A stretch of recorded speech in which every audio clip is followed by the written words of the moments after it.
This presentation is made possible by these amazing individuals and organizations. Whether it was through Patreon, Super Chats, Super Stickers, or by watching, liking, and commenting, I really appreciate each and every one of you.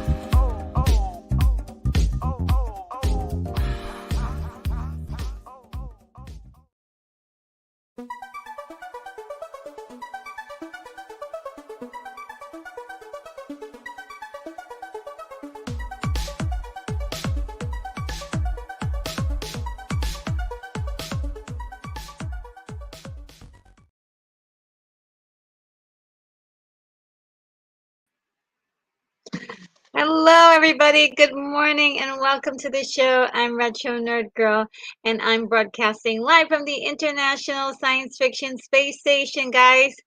And today we are going to be talking about the Secret Invasion, Episode 4, and a lot of stuff that's happening in entertainment news today. It has been an interesting week, and I have a lot to cover today.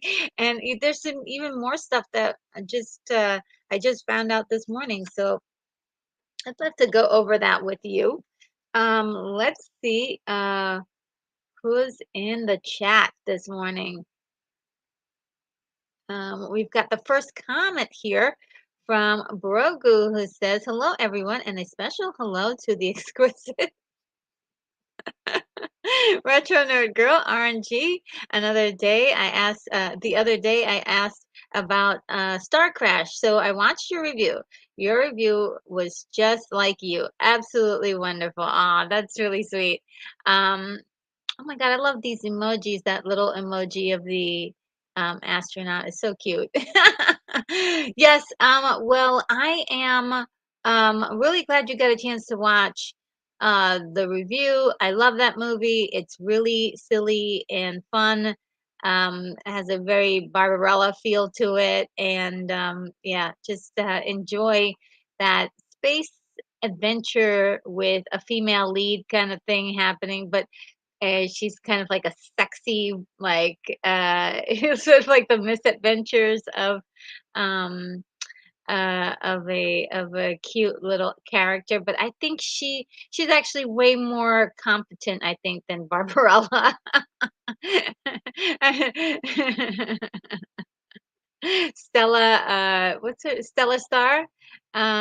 She's amazing. So anyway, yeah, I hope you're doing good. Hope you're having a wonderful morning, and thank you for all the wonderful compliments. As usual, you always say the nicest things to me. So thank you. And this is me telling you guys that I'm on my way. This is that I love sending those messages. And Keithy is here, says, thanks for the preliminary information. Great. I'm so glad that you like that. I just wanted to tell you that you held your own Sunday night against some pretty big, heavy hitters. Congratulations. Well, thank you very much for saying that. I mean, I had fun, and I was definitely there to learn, and I had more questions that I wanted to ask, but I definitely respect my space. Like I'm not in my I wanted to be able to like allow people to conversate and also contribute at the same time. So I was glad to be able to kind of be the wing woman for Outcast Creative Lance over there, and helping him out there. But I don't think he needed my help necessarily. But it's always nice to have a wing person. And Hungry Jerk says, how are you all doing? Oh, doing really well. I hope you are doing very well this morning. It's a very nice day today, getting things done. I mean, I was up early this morning getting things done. I love that when I'm productive. And Keith E says, is saying good morning to Hungry Jerk. It's an excellent day in Eastern Tennessee. I'm eating some white pizza. Ooh, that's nice. Yum. Keithy, you always have the best food. Say hello to Hooper for me. and, and you guys are saying hi to each other. Hungry Jerk says, I had pizza last night. Thanks, everyone. And Keithy says, I would like to try your lasagna that you talk about. That sounds so excellent. And let's see, I'm just gonna go down. It seems like you guys are having a nice chat amongst yourselves. And Hungry Jerk says, I missed out on meeting Carolyn Monroe last year. That's one autograph I wanted. Oh, yes, that's really cool. Yeah, she's great. She's still beautiful, and she's always been like super, super kind. Anytime I see her like doing any interviews, she's seems really super kind. And Roger says, I love Star Crash as well. I believe it also went by Stellar Star, as you mentioned. Um, it's my guilty pleasure. It is. It's a very guilty pleasure, definitely, and there's no doubt about that. No doubt about that. Okay, so very quick run through this morning. I have a really nice little presentation. So let me get it started. Um, Let me add it to the stream. There we go. Um, so first thing up is the Secret Invasion episode 4. And it's going to be hard for me to talk about this without spoiling it. But I'm assuming if uh maybe you may have seen the last episode. I will say that's off limits. I mean, I guess that's on limits to talk about at nauseum. But episode 4, I'm gonna try to not spoil it too hard for you. But there may be a few like light spoilers just as a just to let you know in advance. But Secret Invasion episode 4, I'm gonna tell you something. I'm liking this series more and more as I watch it, and it may be it's definitely going to split some people off. There's going to be a lot of people who are like, no, this is not for me.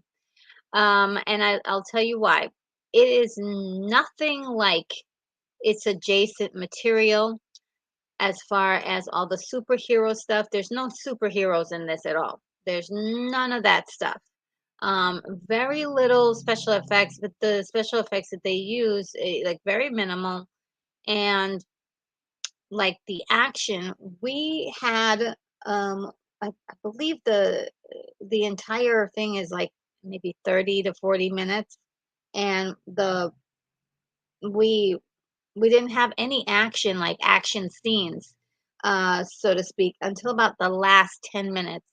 And it was pretty incredible. It was more like a drama, like a psychological thriller slash drama with espionage and intrigue, all that stuff.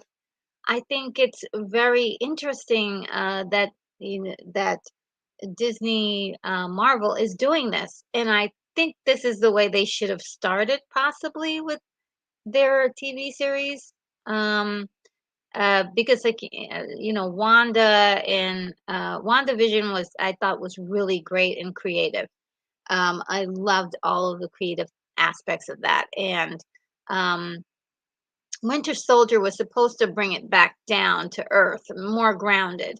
But it still had, the superhero elements to it. Everybody was a super, took the super serum. And there was like a lot of people doing incredible things. Whereas this one is a little bit more grounded. There are a few, I think the Skrulls naturally have a stronger disposition or a stronger physiological ability than humans. And so there is a bit of like the fantastic with them, but not quite always. You can shoot them and they can die and they'll die until we have the emergence of this new super way to make super Skrulls. They like literally said, and like they pretty much almost like winked at the camera to say that. But it was they haven't really done a whole lot with uh the super Skrulls just yet. There was a bit of an example of it in this episode. I said last 10 minutes you could see something interesting. Well, the young lady Gaia in the last episode was shot. She was um, she was shot and assumed dead by Gravik. So the internet pretty much figured out that she was not dead and that she was going to come back to life because she took the super. She became super, and this episode confirmed it. And the reason why that's kind of a spoiler, but it's not really that bad of a spoiler because we still everybody pretty much assumed that she wasn't dead anyway. I mean, you have this big actress playing this role, and you give her like very little to do. However, in this particular episode, you do get more character development, just a little. And but there's one scene that she has with her father that's really, really good. And for once, you understand her character more. Um, she asks him, like, she says she knows Gravik's plan, and it's really bad. He wants to take over the earth and kill all humans, every last one. And she's not totally down with that plan, but she doesn't like. She asked her father for a plan, and he's like, he doesn't really have one that she thinks is doable, right? Or realistic. Um, and she's kind of on her own, and she has kind of not betrayed him, but kind of left him out to kind of fend for himself, or instead of this moment of like now the two coming together, becoming a family unit and like working together, they're still separate. She's just not interested in this kind of wacky plan her father has that doesn't have any kind of legs to stand on, if you will. And Gravik, on the other hand, is well organized. He has a plan, and he's a lot of it is working. So it's really kind of tough for her to, you see the the you see a lot of the trouble that she has to deal with. It's a very short scene, but it packs a wallop. And of course, like I said, the acting is superb, superb. There's also this whole thing with this character by the name of Priscilla, who is pretend is is basically Nick Fury's wife, and we didn't even know he had a wife, but he has a wife, and they go into detail, um, and it's really quite interesting. I loved the whole relationship thing um, between Priscilla and Nick Fury. There's some really juicy character development for Nick Fury, and I think it's it's really like it's really good. I was in. I was I was in. And Nick Fury is has like the best quotes in this series. One of them is and this was like a couple of episodes back. He's like, "I'm Nick Fury. Even when I'm out, I'm in." I mean, it's like these like taglines that you could use for anything. And then he has the one that really got me this week was that Priscilla was secretly, she's a Skrull actually, and she has been secretly working with Gravik and Rhodey. Well, and we discover that Rhodey is not really um, uh, see, Rhodey is not really um, a good the person that he's supposed to be. He's actually a Skrull. And that was kind of a surprise. We all knew this, right? I'm sorry, but the internet, everybody knew that he was a Skrull. The real Rhodey would never fire Nick Fury, but and some of the things he says to him is just doesn't feel relatable. But I think the acting, there's a scene between Rhodey and Nick Fury that is absolutely incredible. The acting is great. It's just great. So I remember I talked about this last time. There's a lot of talkie-talkie. A lot of talkie-talkie. I'm not sure audiences that are used to like big bombastic action movies and Captain Marvel and Captain America and sky beams and invasion stuff happening. They're probably going to be expecting like full on like action scenes, action packed stuff, and this is not it. And the more I watch this show, like the opening scene or the opening intro that a lot of people are upset about because of the AI use. is looking more and more appropriate, especially when you listen to the music and you see and you really like dig into like watching it. And it is like this is it's the best description of what's happening here because Nick Fury does not know who he can trust because everyone around him is turning into an operative for the enemy, Skrulls, but not even the good ones, the ones that are working with Gravik. And so this is kind of a shocking thing. You don't know what they look like. You don't know who they are. They look like your friend you've known for 20 years, but they're not. They're other people. So it's really a nice thing to see, and I did love there's also another sit down scene with Nick Fury and Priscilla that is absolutely amazing. Actually, there's two scenes with them sitting down talking to each other. That's a lot of sitting down talking to each other. But these little meetings add up to like character development, past history, and that kind of thing. And I really enjoyed that about this series. So, what else? Let me see if there's anything else. Yeah, there's more deeper conversations, more aspects about moral conflicts, like what's right, what's wrong. There's talks about poetry. There's talks about poetry. So like I said, this is really a character study about Nick Fury and his relationships with the people around him.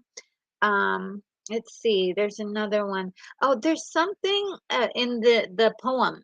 I forgot who the author was, but there's a line they repeat more than once. To feel beloved on this earth. Um, and it was just like the way they emphasize it, that line to feel beloved on this earth. It was just like, oh, that's so sweet. And also it talks about something that the Skrulls are looking for that too, right? They're looking for a place to belong. So this is just pretty incredible. I see there's a lot of activity in the chat. I didn't finish talking about it, but let me see if there's any other things that I wanted to say. I think that's it. I think that's it, guys. Let's see what you guys have to say in the chat. Thank you for being here, you guys. Let's see. Carolyn Monroe. Oh, look. Unicorn Rampant Studios here says, hello, everyone. I'm listening in. I just have a lot of neighbors to interact with on and off. So I'll pretend like I'm paying attention to them. Oh, you're so cute. uh, and says it's a crazy time of year when everybody is off work and halfway on vacation, and I'm walking dogs, and everyone wants to talk. Oh, and Brogu says, yes, this episode had a lot of drama in it. In my humble opinion, yeah, I really I'm actually digging it. I do like this kind of thing, but it's not expected. And like I said, I'm sure there's going to be a lot of people who are out. They're looking for something different. They're looking for superheroes. There's no superheroes in sight. And so I think there will be a few people hang on and continue to watch. But yeah, it's unexpected that this show is going to be like this.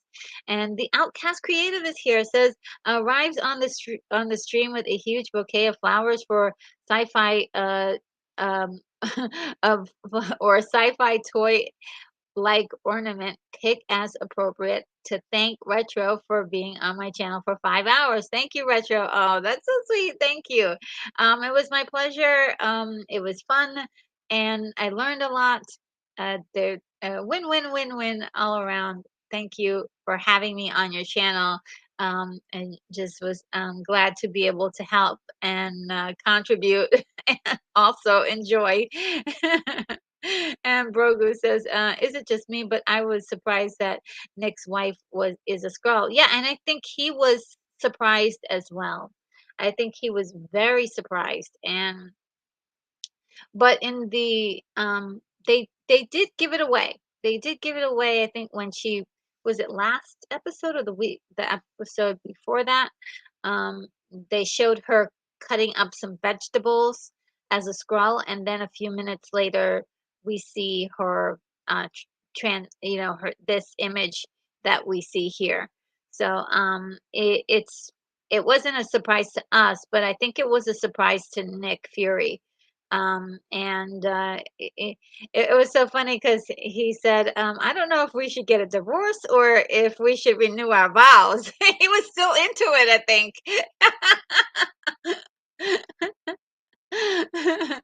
So I did he has some great lines this during the season.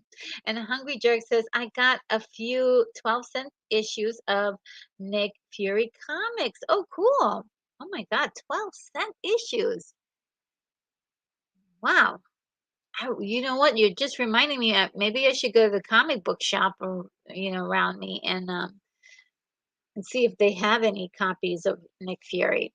You're giving me an idea, Hungry Jerk. And Brogu says, "Is Nick a Skrull?"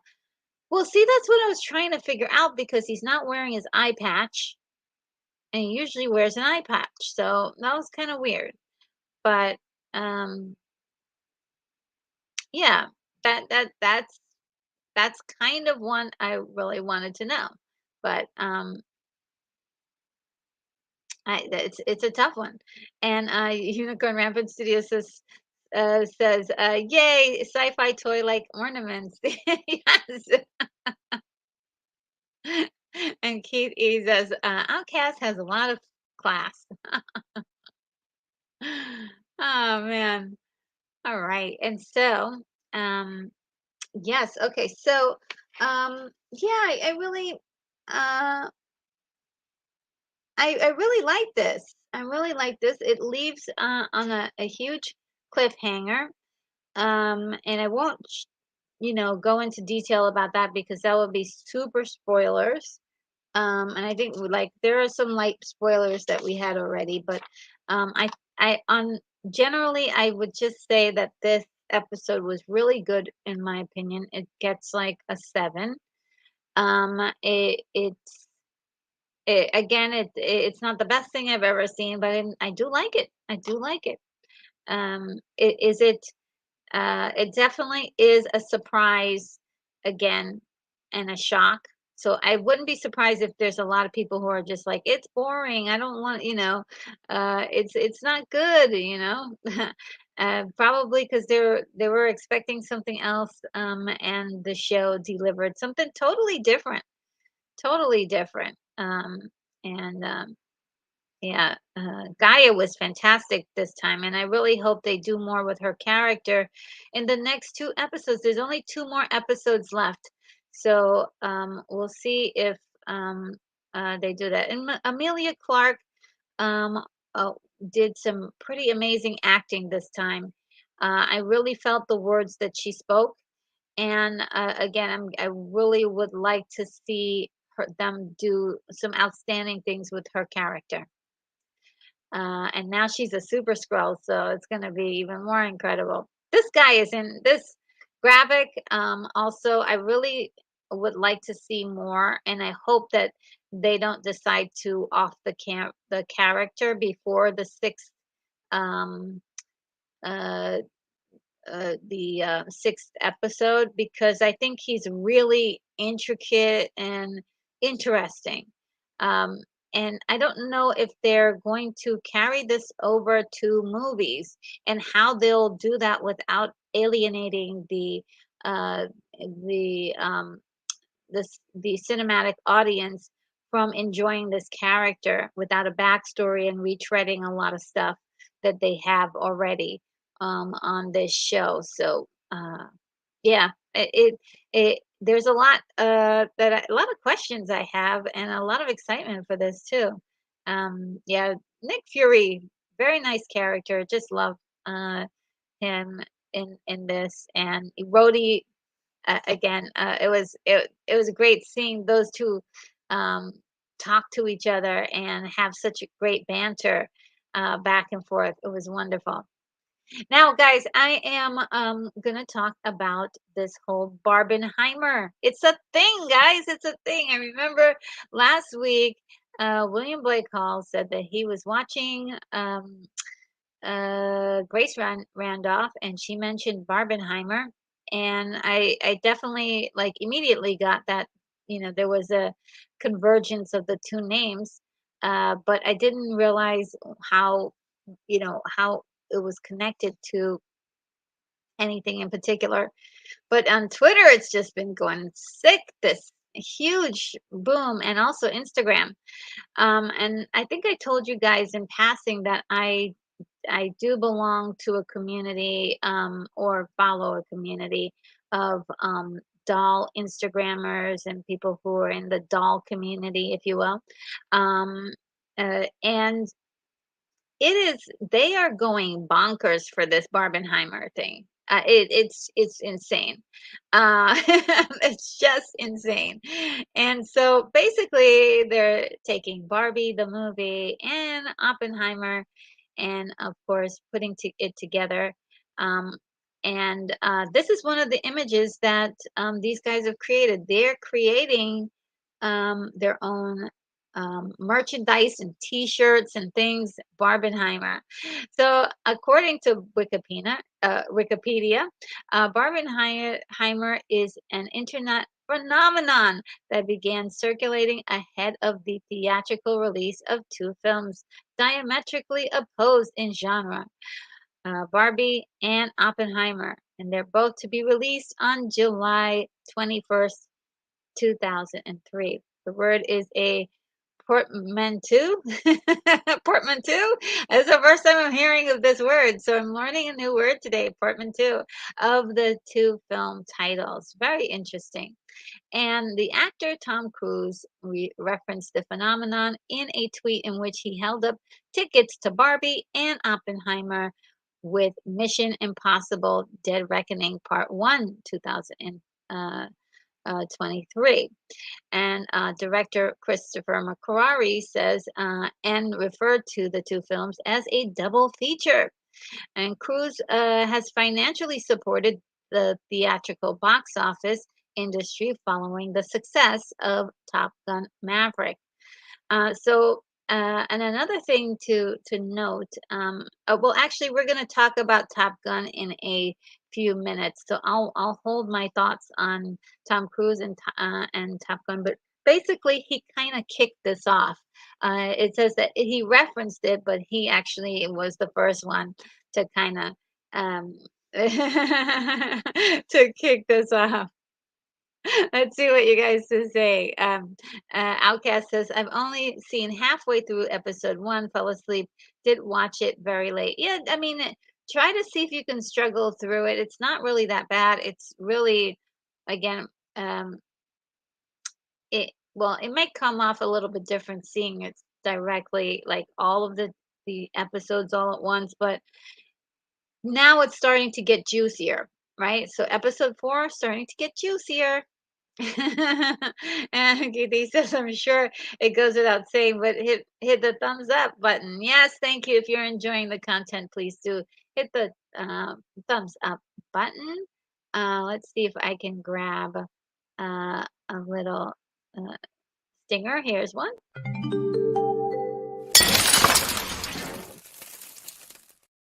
Yeah, yeah. And then, oh, look, Maddie Zaddy's here. Hello. How are you? Good morning. Driving to work. Okay, yes. Hope you have a great day at work. And Unicorn Rampant Studio says portmanteau. Yes, I mean, it's just a brand new word. I didn't know it existed. So, and Kitty says, Good morning, Steve. Good morning, Steve. Good to see you here. Oh, you guys know each other. And Outcast Creative says, Retro Matthew Holmes and I are doing Mission Impossible on Sunday, then doing a stream about it when we get in on Sunday evening. So do join us if you want. Well, I'm gonna have to pass on it because this week is really rough on me. I have some serious catching up to do with these reviews that are just been on hold, and I need to push a little bit harder, and I need Sunday to do thumbnails and all kinds of crazy stuff, collect photos and the back end to all of this. So thank you, but thank you for inviting me to that as well. I am not sure when I'll be able to see that movie, but it will probably be once it starts streaming. And Brogu says Tom has the Midas touch. Everything that he supports and touches turns to gold. I hope that's the case here because uh, the film industry, the movie industry, cinema industry needs him. And V is here. How are you doing, V? Says, hi, looking great as ever, retro nerd girl. I love that Barbie and Oppenheimer got put together. We'll be seeing both soon, but not on the same day. Yes, it might be a lot.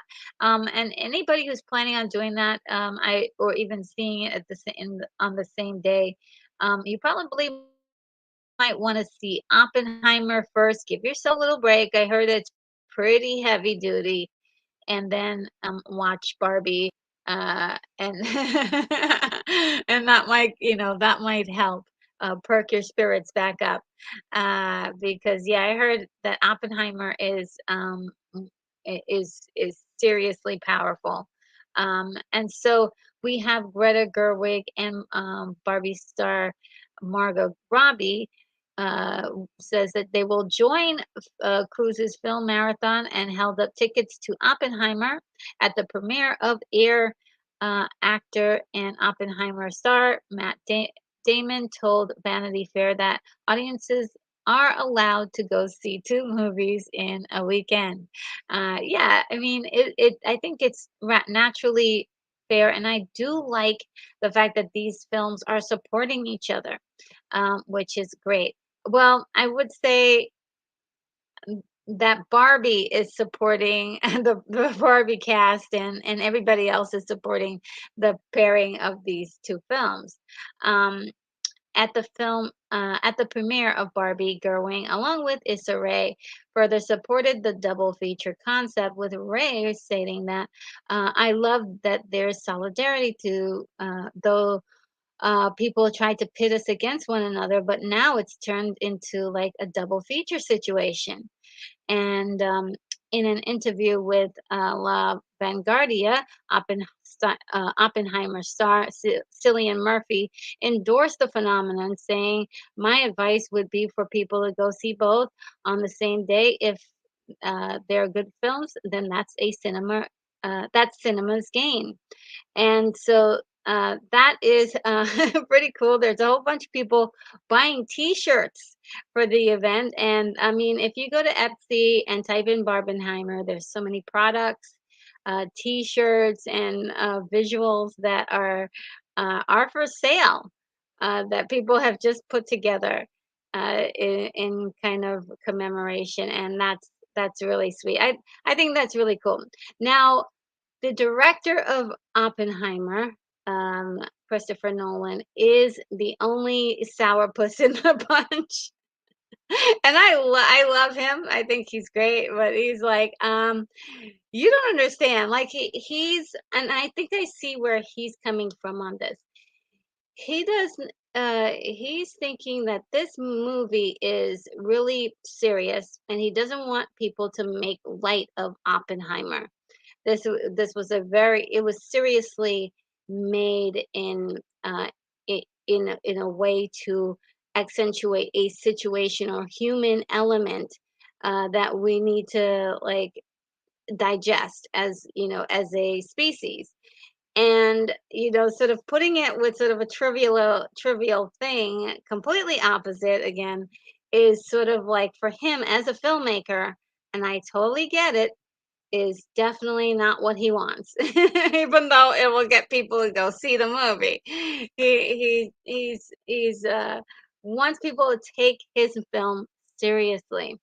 So I urge everyone out there that if you hear um that he's not really happy about it, or he's a downer about it, please do understand where his point of view is coming from as a filmmaker. He really wanted people to see the serious side of the situation. And so I mean I don't usually advocate for other people's point of view all the time, but I see a situation which I understand, and I think it's easy for people to go into rage mode and say, "Oh, look, let's boycott Oppenheimer because the the director doesn't want to play nice with everybody." Look, I get it. I get his point of view totally. And so Outcast Creator says, "Yeah, not Barbie, then Oppenheimer." Yeah, yeah, you just don't want to do it that way. You wanna do Oppenheimer first. Give yourself a few hours to like soak it in and deal with it, and then go to Barbie. I would not go to Barbie like the same exact hour, like right after. And they're doing 2 for 1 on the tickets. Oh, okay. 2 for 1. Okay, that's really great. Yeah, just purchase your tickets on different days. I would do different days and not the same day, to be very honest with you, to give yourself a little break. And V, oh my goodness, thank you for the super sticker. Okay, let me see what it is. Oh, it's so cute. A little pear rolling around on the floor and is laughing. Oh my God, it's so cute. Thank you so much. I really appreciate it. I have an auxiliary computer over here, so I'm able to see the super sticker. Oh my goodness, that is so adorable. It's so cute. Thank you so much. And let's see if I have a nice little thank you for gifting me that really nice super sticker. Um, Here's one.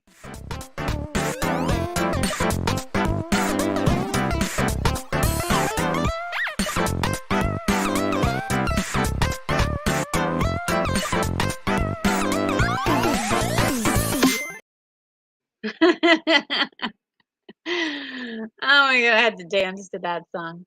And Brogu says, I understand actors supporting each other's movies, and I think that's great. But in the back of my mind, I think some corporate executive in Hollywood thought this up just to make money. I hope not. Well, I think this is okay. So here's part of the thing that really you have to, I would consider in that thought process. Y Yes, a lot of times executives and people behind the scenes will create stuff like this, but it's also human, like, it's also us, or the collective, if you will, of people who are really doing the most here. Like, these are people, they're not connected with the movie. They're just making a few dollars. They see an opportunity and they're like, "Oh, let's hurry up and, design a shirt on Photoshop, or an image on Photoshop, and let's put this on a t-shirt and sell it now." Like, there's tons of people making their own images, making their own stuff, and it's really kind of fun to see all of the different, like, shirts that they've come up with and concepts. It's really incredible. Let me see if I can find that other visual. This one, isn't that interesting? So I think that's the part of it that's really getting me thinking that this is kind of a good thing, is like actual people are excited about this. Right? It's not like a commercial every 5 minutes. Yes, go see Barbenheimer in the theaters. It's like it's not that at all, but it's more like people, like actual average people are getting excited about this. So, yeah, I hope even if they were a part of it, I definitely see that like actual people are excited about it and it's not just corporate hype. I mean, corporate hype would be like what they try to do with the Flash and then people like actually like what they did to see, what they did.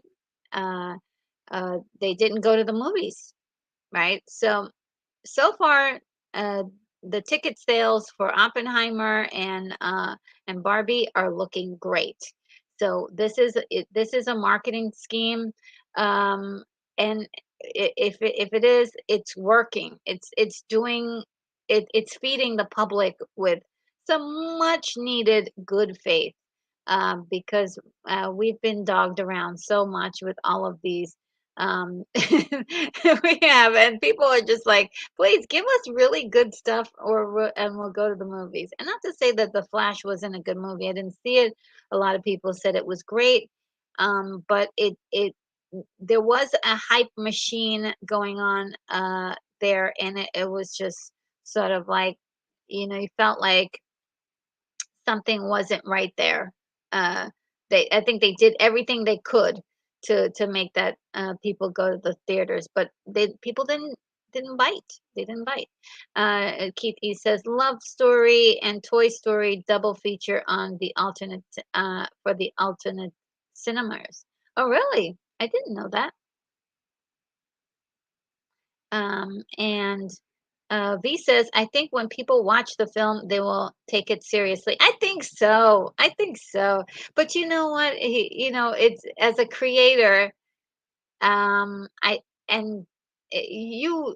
I don't know if you guys have ever seen any interviews with Christopher Nolan. He is a pretty serious dude. He doesn't. He's not like I think he's very much like a different uh person. He's not like doesn't do things normally. So I mean, not saying there's something wrong with him or anything, but he's definitely like a straight cut guy. And so I think this is something very personal and serious to him. And it can be sort of like when you're making something and then people are taking it are having fun with it, you're like, no, no, no, you're supposed to be crying right now.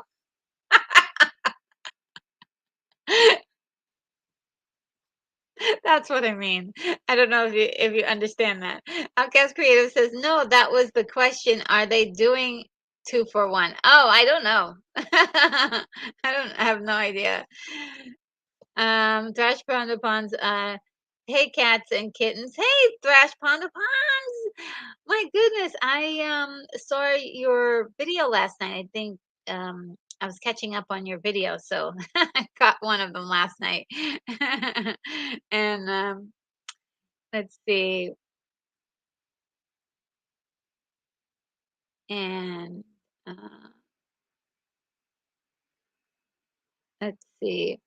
Um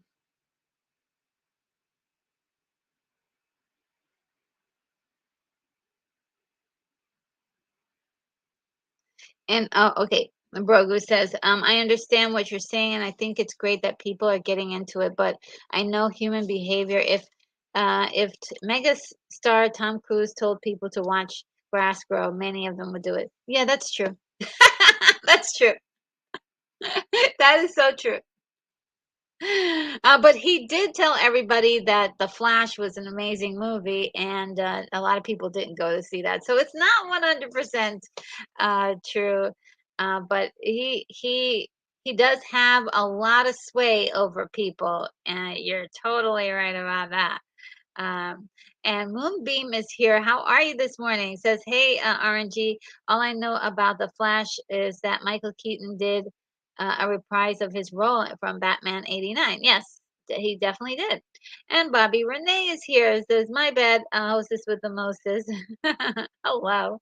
Uh, and yes, he says, "Glad to be of service."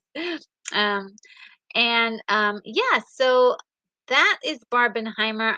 I really love. I haven't seen anything like this for a while to do with movies. So it to me it's like invigorating and exciting. Um, just as an onlooker. I think it's wonderful that people are excited about movies. And so this is great. The theater experience is another thing that that is becoming harder and harder to for us to keep. Um, but with movies like this and efforts like this, it's definitely something to take a look at and something to kind of like, oh, we tried, this is some of the last ditch efforts to save the theater going experience. I myself can't really, partake in it like I used to. And there's a lot of people who can't, but for those who can, it, what are the choices that they have other than like, okay, go to the cinema. What are you doing with your weekend? What are you doing with your spare time? A lot of people don't have time to go and do go to the cinema and partake in all uh, the things that you do when you go to the cinema, unless you work for or are in the industry. So if you're not in the industry and you're just um, you know enjoying the cinema, it has to be like something that you plan out and put aside for. So I think that's something that we need to consider with our world changing so much. Is there time for people to go to the movies, you know? And so now we're to the other movie that is on the discussion, which is Tom Cruise in Mission Impossible: Dead Reckoning, Part One. The reviews so far are looking fantastic. People are loving it. There's a couple of people that are like, "Hey, there are some aspects in this movie that was in the Indy 5 movie or in the last indie movie," and they didn't take too kindly to that. But at the same time, it's hard, if it's a good movie, if it's a good movie, it's a good movie, even if it has some elements that you may have seen in another movie. I That's what I think. And so there's a lot of people that are enjoying this. One thing that Tom Cruise is doing, let me see if I can pull up this article. I may have to look at another screen. Uh, I almost made a huge mistake, guys. uh, let's see. All right. Um, this article that I'm looking at from Screen Rant says Tom Cruise takes Mission Impossible 7 promo to a new level by surprising fans at screenings. So what he did was that he had been going to a lot of the screenings. He did New York, Toronto, Atlanta, LA, all in like, I don't know, I think it was like 24 hours. Just kind of um, in, incredible what he's doing as far as like trying to make personal connections with moviegoers and just reaching out to the fans and just being available for them. If you went to the cinema, you may have seen Tom just show up, and that's pretty impressive. Actors aren't doing that. He's the only one that's doing it. So I think like he's actually like talking to people, touching them um appropriately. And he's also like taking pictures with them. He's actually doing outreach. and making himself available for fans. That's really, um, it, I would say, over beyond and above the job that his job requirements. So, yeah, I mean, he's personally taken it under his wing to restore the cinematic experience. Um, let's see. V says, hopefully you can hear all the speech in the movie, unlike where people complained about other films like that Nolan made. Oh yeah, I think I hope yeah that he made some special um I think he's heard about the problems with his music mixing, and hopefully he's done it right this time. Hopefully he's done it right. And Thrash Pond says, "I'm so proud of you. Appreciate my content channel. Thanks. I love your new background, by the way. Thank you so much. This is really great. Yes, thank you. I appreciate that. And yeah, of course, your channel is amazing, and it's just I know you just took a class, and you should you'll be you know you're gonna just grow. You're gonna grow and grow and grow. By the way, I wanted to say how active and very supportive your community is. That's pretty remarkable. Your community is incredibly active. So a big kudos on that. I don't see that very often. And I do watch a lot of channels. I don't see that many people communities like as active as your community. So I do think you have something really special there. And Moonbeam 87 says, "Is cinema going away?" I don't think it's going away just yet, but they do need some support because if people stop going to the movies, there'll just be less and less theaters, and definitely, it could be a problem. This could be a very big problem for that industry, for the theaters, and COVID really socked a really good punch, and they were having some problems beforehand. So and I think a lot of their problems really stem from, you can blame it on streaming, but also with just the event of the internet being a thing and people having way more things to do now than ever before, as far as things to fill up their free time.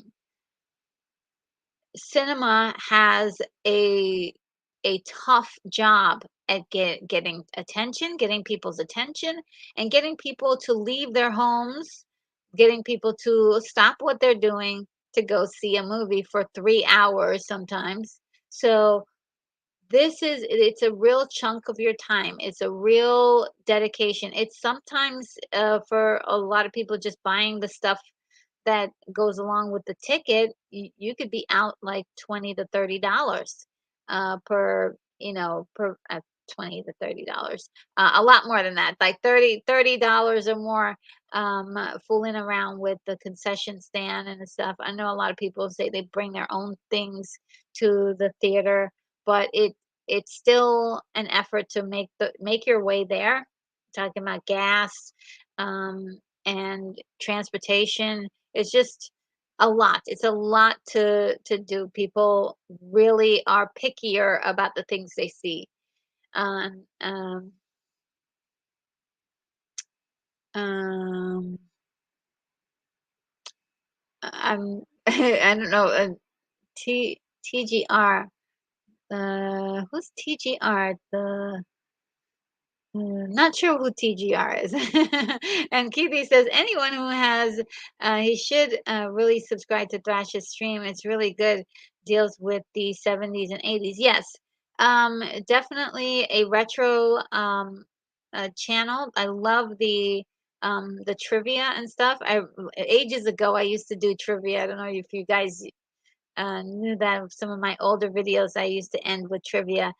But yeah, there's trivia. There's a trivia game, and just like great conversations about TV and movies in the 70s and 80s. Great stuff. And Hungry Jack says my friend wants to see the new Mission Impossible movie with him after seeing the new indie movie. No way. Well, I from what I heard, this is not the same. This is not the same at all. Um, that is definitely in the flavor of a great action movie. And yeah, I've been hearing really good reviews for for this movie. And Moonbeam 87 says, "Well, I'm just a tiny tuber who reviews media. Good thing I got a ton of DVDs." Yeah, I mean, if you know, that's another thing. Like we, with the advent of like DVDs, digital downloads, you don't really need to, leave your house to do anything. To know about these movies. So it's pretty much like it's going to take a lot to keep people going to the theater. It is what I'm saying. They're going to have to offer a lot more for the theater experience. And V says Mission Impossible is said to be a Tony the Tiger great by every person I've talked to, heard talk about it online. Yeah, me too. They've really been saying how good it is. Even the toughest critics, there's two people that I follow that are tough as nails. Like everything they watch, it's like, oh, this is bad, this is bad, this is bad. Even they had to say that this movie was good, or at least that's what they said. They said it was good, and I was like, wow, that's high praise. Moonbeam 87 says, "Well, I'm uploading my latest video. It's 40% done. Oh, that's pretty good." Um, and V says, Tom Cruise goes out of his way because of Scientology he's involved with. Not that I would endorse Scientology. Yeah, I don't know anything about it, and I want to keep it that way. Movie 87 says, Nipper a and McJingles, uh, my Elf on the Shelf is a big hit. Okay. Not sure what that is, or how that I don't know how that connects to what we're talking about. Uh, Brogu says if Tom is doing this because he wants to give back to the fans, it that's fantastic. If that's fantastic. If it's a PR stunt, I don't love it. When it comes to Hollywood stars and executives, the critic in me comes out. Oh, sure, yeah, yeah. I totally hear you on that. Um, but I think with Tom, it it might be a little different. He has really taken personally the title of like saving Hollywood cinema to heart, and so he's been very much like he's been like this ever since people have like knighted him as that character or that personality to save Hollywood with Top Gun Maverick. And so I've noticed that personality change in him. He's really taken to it. Um, but at the same time, I hear you. It, no one likes, everyone wants like something honest. But I think I don't know. When it comes to actors and filmmakers in particular, it, it's a little bit different because this is the stuff that they're passionate about. This is all that they do. They don't count they don't count the numbers. Executives are a little bit tougher. They're like all about the numbers and strategizing and stuff. And and half the time that's a guess. But with actors and directors, they're more like on the ground level. But beyond that, with like Tom Cruise, not trying to be a Tom Cruise advocate here, but he does take more responsibility for the movies that he's in than other actors. So I don't know. I would almost say that if it was any other actor, but it's Tom Cruise. If it was like The Rock, I'd be like, hmm. Even though I love The Rock, I do know that he does things for publicity, and he's not ashamed about that. But Tom, I'm like, maybe I do have uh, you know, think that maybe there's a small sliver of honesty and all that. Gordon Rampant Studio says it's been a year since I've been in the theater. I've only ever gone because someone else wanted to see something. There's usually kids playing, adults take talking on their phones, screens lit up. Yeah, I mean, I think when I was a kid, the um, theater going experience was wondrous. If I had kids, I would take them to the theater. That's an experience, right? But for myself personally, I don't. Other than seeing the big screen, I don't enjoy being in a room full of like people I don't know. I mean, no offense to people I don't know, but I don't like being you're like trapped in, and then you're like, I have to go to the bathroom. Excuse me, excuse me, excuse me. It's like, oh my goodness, it is a big thing. It's a big deal. I hear you 100%. And so when you're talking about like yourself, Unicorn Rampant Studio, and somebody like me, if you're going to present a movie to us and say, "Come to the theater to see it," it's gotta be like something amazing. And so that's why I think they've been really focusing in on all of these nostalgia movies to get some of these people out of their homes to go see it in the on things on the big screen. But they've been falling short a lot, and that's a big problem. That's a big problem. Um, and Thrash Pandapon says, "I see a future where there will be only a handful of cinemas. The film making industry will focus more on direct home theater entertainment. Sad but unavoidable." Yeah, and almost don't.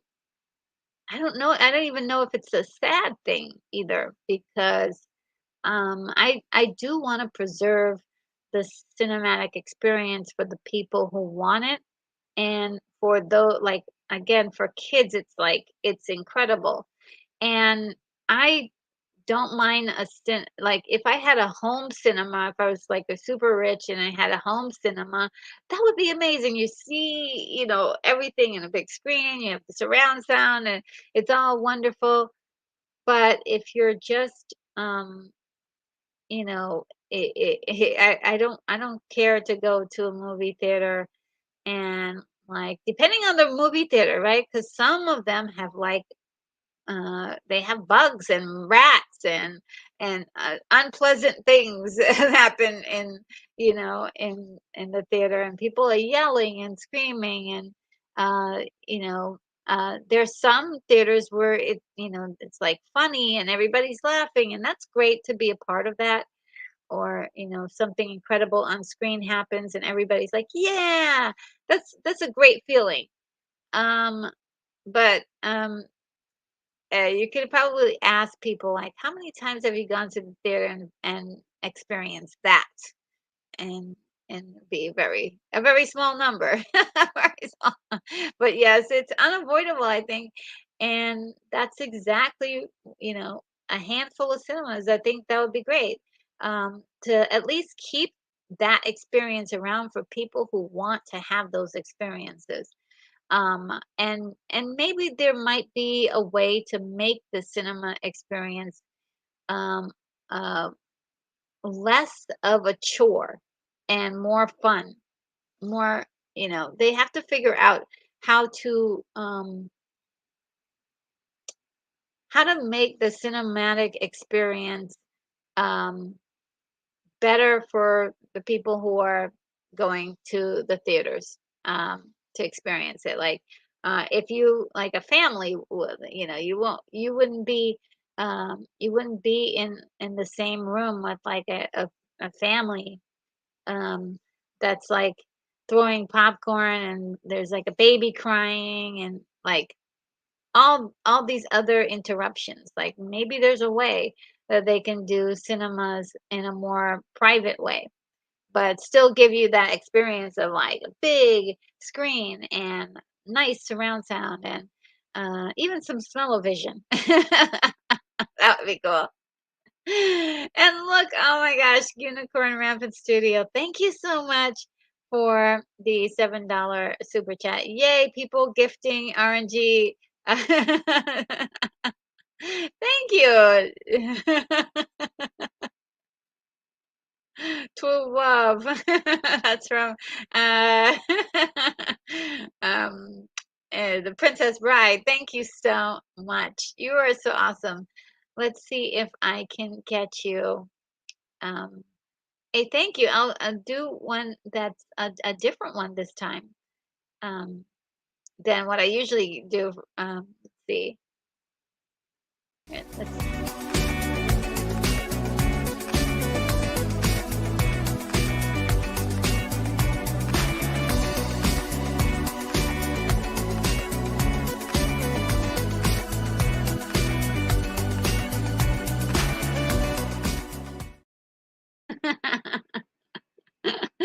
Oh, I love that one so much. She's so cute. She, she falls off the edge of the ledge.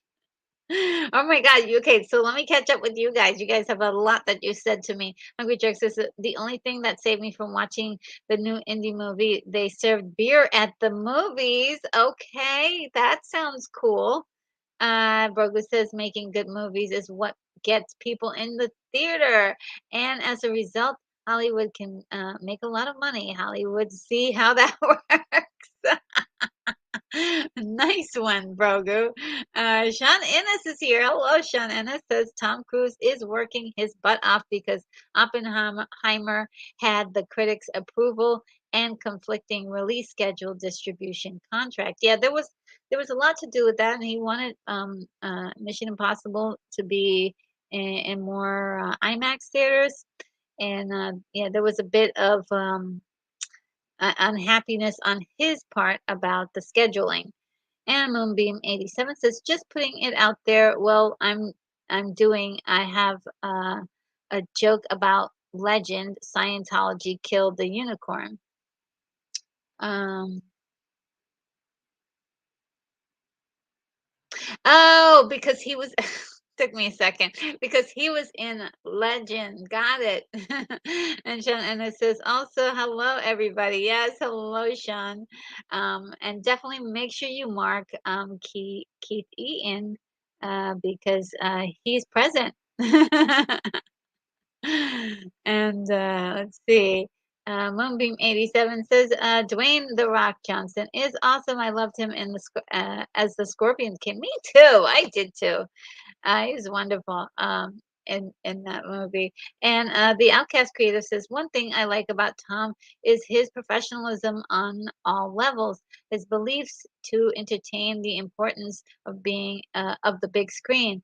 He is a champion of the industry and should get an honorary Oscar for this. Yeah, I hope they give him one soon. Uh, they give him an honorary Oscar. He isn't working towards an Oscar like a lot of people are. He's working on entertaining the public. He's mentioned that many times, and I do think that he's in I- his in his mind, or at least what he's conveyed in many interviews, is that he's an entertainer, and that's what he's doing. He's entertaining, and he wants to be part of the process of making sure that his brand is is always represented in the things that he does. So that's pretty commendable as for an actor to take control over his work that much. So yeah, I do have a lot of respect for what he's doing. I don't know anything about his um his religious stuff, as staying away from whatever that is. That's not something I'm concerned with. He gets on screen and he presents, he acts, and that's all. He does a great job of doing that and entertains. That's uh, that works for me. And Keith E says, I'm looking forward to the Napoleon movie. It would be my first movie in 10 years. Oh, really? Wow. Wow. So you must really like Napoleon. It does okay, the what do you call it? The trailer looks amazing, guys. It does. Let me see if I can pull up the link for I may that was one of the things I was going to talk about, but here's a link for the Napoleon um trailer. Let me just, and I'll put the Napoleon,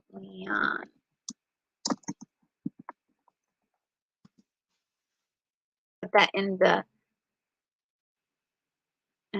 chat for you guys if you wanted to see the Napoleon trailer. It's amazing. And Outcast Creative says, I try to go to the cinema when no one else is there. Oh, cool. That's a great idea. So I don't have to get annoyed then.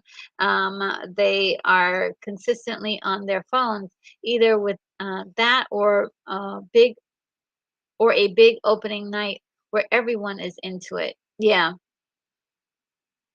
And no one is on their phone. Yes. I understood. I guess I understood that.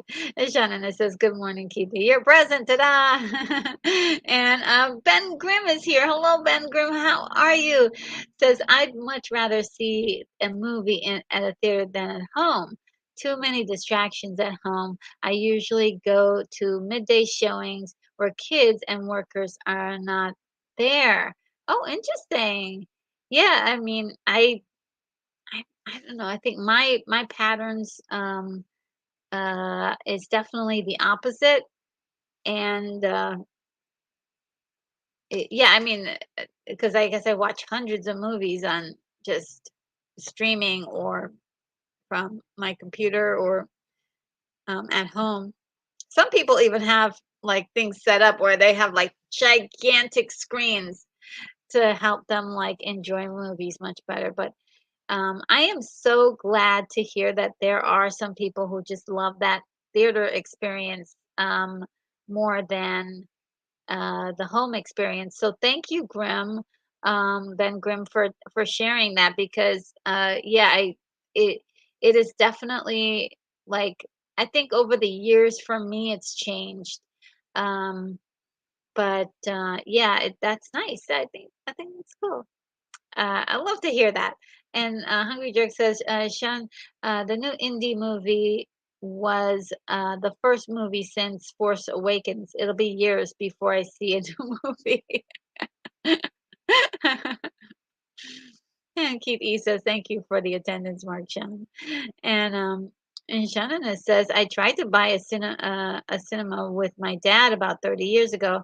I envisioned, oh, really? A whole one. I envisioned making it a revival destination during certain parts of the year. My time in LA, I got to see some classics on the big screen. Yes, I do love that though when there's like a revival of an old movie and you get to see it on the big screen. I do love that.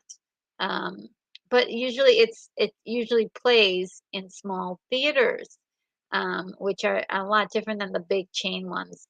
Where you have like you're not gonna get like small kid watching a revival of like Dead Ringers or something like that. You know what I mean? It's by default you're already getting a different quality of viewer, and also most likely you're getting somebody who wants the entire experience of watching what's on screen because they have, it's not going to be showing up. um they understand the value of the cinematic experience for that particular movie. Um, so V says, what are your thoughts on the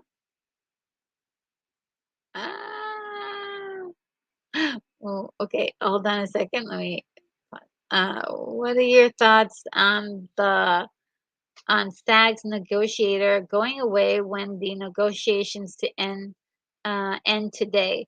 I think it's not a good show for her promoting at a time. Oh, okay, yes. Let's see if I still have that news article. Um, it was this is referring to um let me see if I can get that article up. Yeah, people were really upset about this. Um,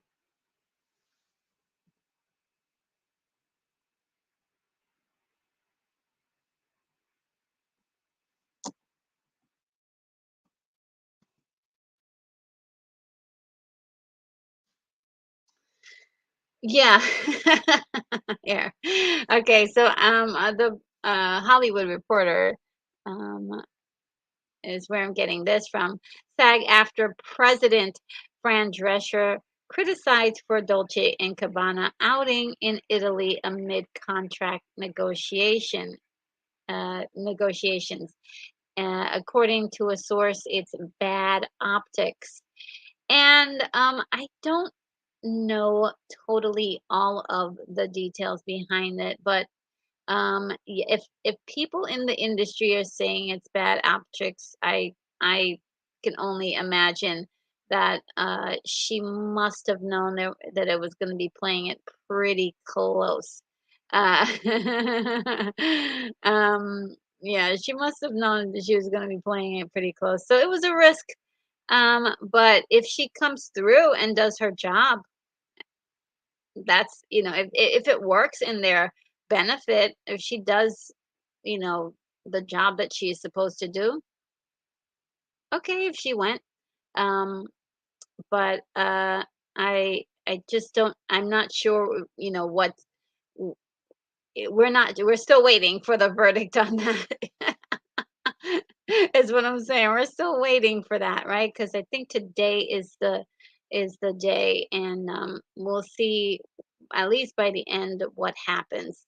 Um, and then if things really fall apart, she is going to really face it from her peers, basically, pretty badly.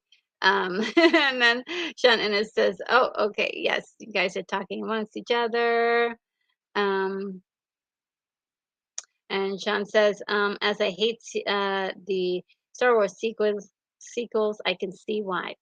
Uh, and A Moonbeam 87 says the last films I saw in the drive-in theater were Total Recall and Navy SEALs 1990. Oh, yeah. Well, I think we're. Was that the last one you saw in the theater in the cinema? Because I think that's what we're referring to right now. Um, But we one day we'll definitely talk about drive-in movies, that's for sure. And Brogu says, "Hungry Jerk, Indiana Jones 5, and The Force Awakens. No wonder you're traumatized." I'm so sorry, Hungry Jerk, that you had to experience that. That you weren't happy when you saw those movies. That's one of Poneglyph. I love their song, Armageddon, Armageddon Days Are Here. And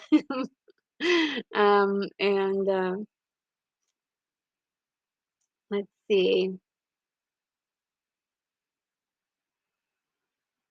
And Hungry, Hungry Jerk says, "Stay on strike. Your industry is horrible. I'll watch reruns." Oh, you mean for the yeah. Um, they well, they're yeah. Everybody's gonna be. There's not gonna be any content for a while. Sorry, tying on the phone. I don't have a problem with the SAG's negotiation going away as most if she's okay. I think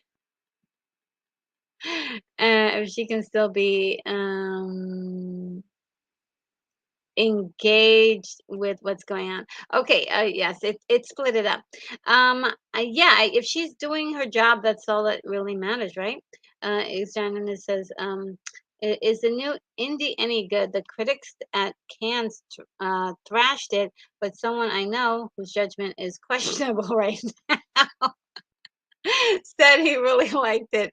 Well, what do you guys say? According to a lot of people, even people who were really, really big fans, it's not good.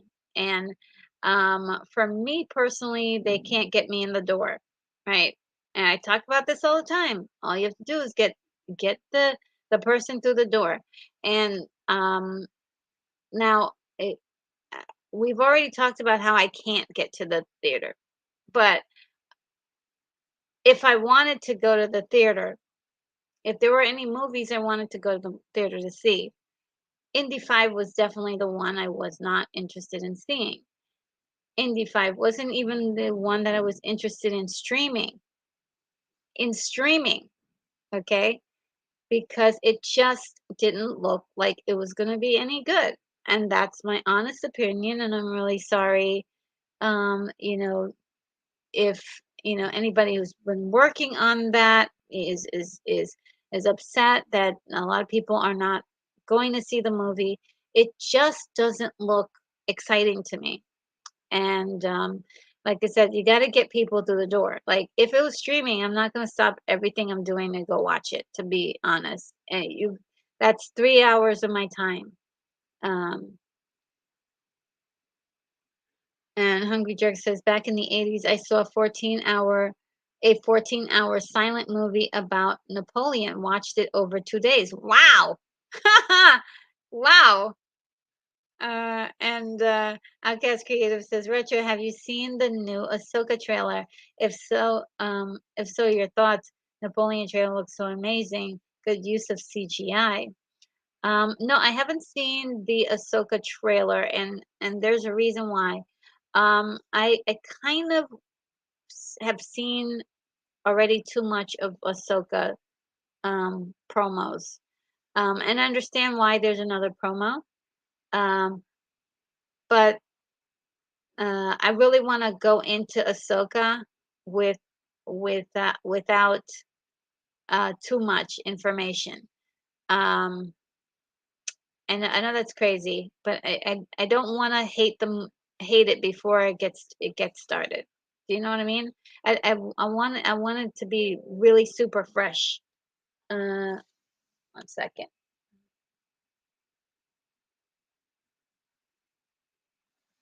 Yeah.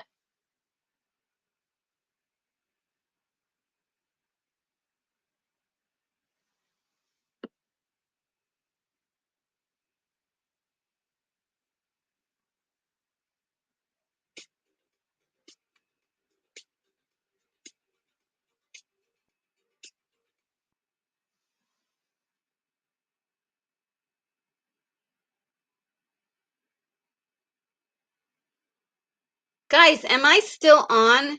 Can you still see me?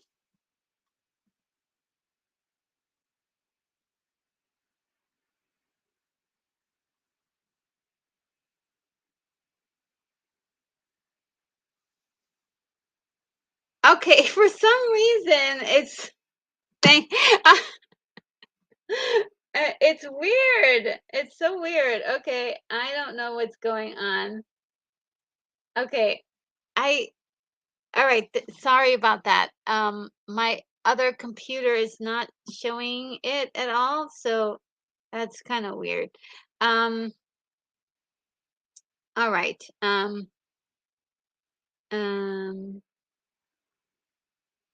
okay. Um,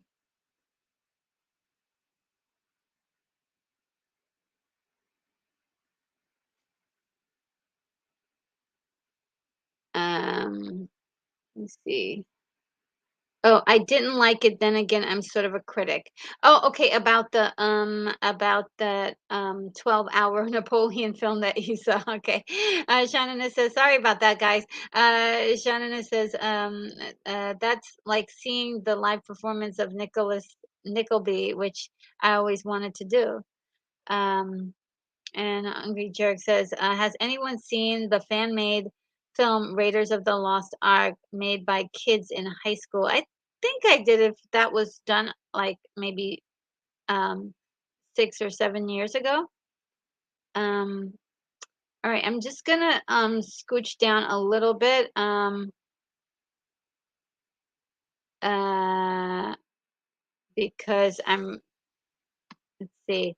The theater I was looking at was a small three-screen alt house cinema modeled after Angelica in New York. I worked a festival that took over the Angelica and spent a lot of time there. And said, "Oops, art house." Okay. And Hungry Jerk says, "We've got a drive in 20 minutes away. I need to go back soon."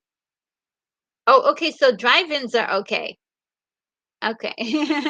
And I guess might have to check out Napoleon loved uh Steiger's Waterloo.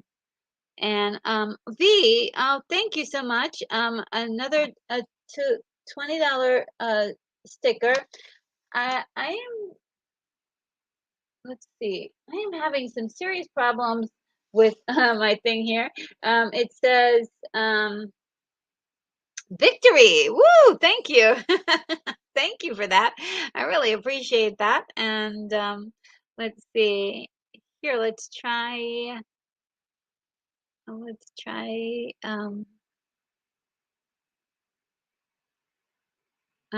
try this one.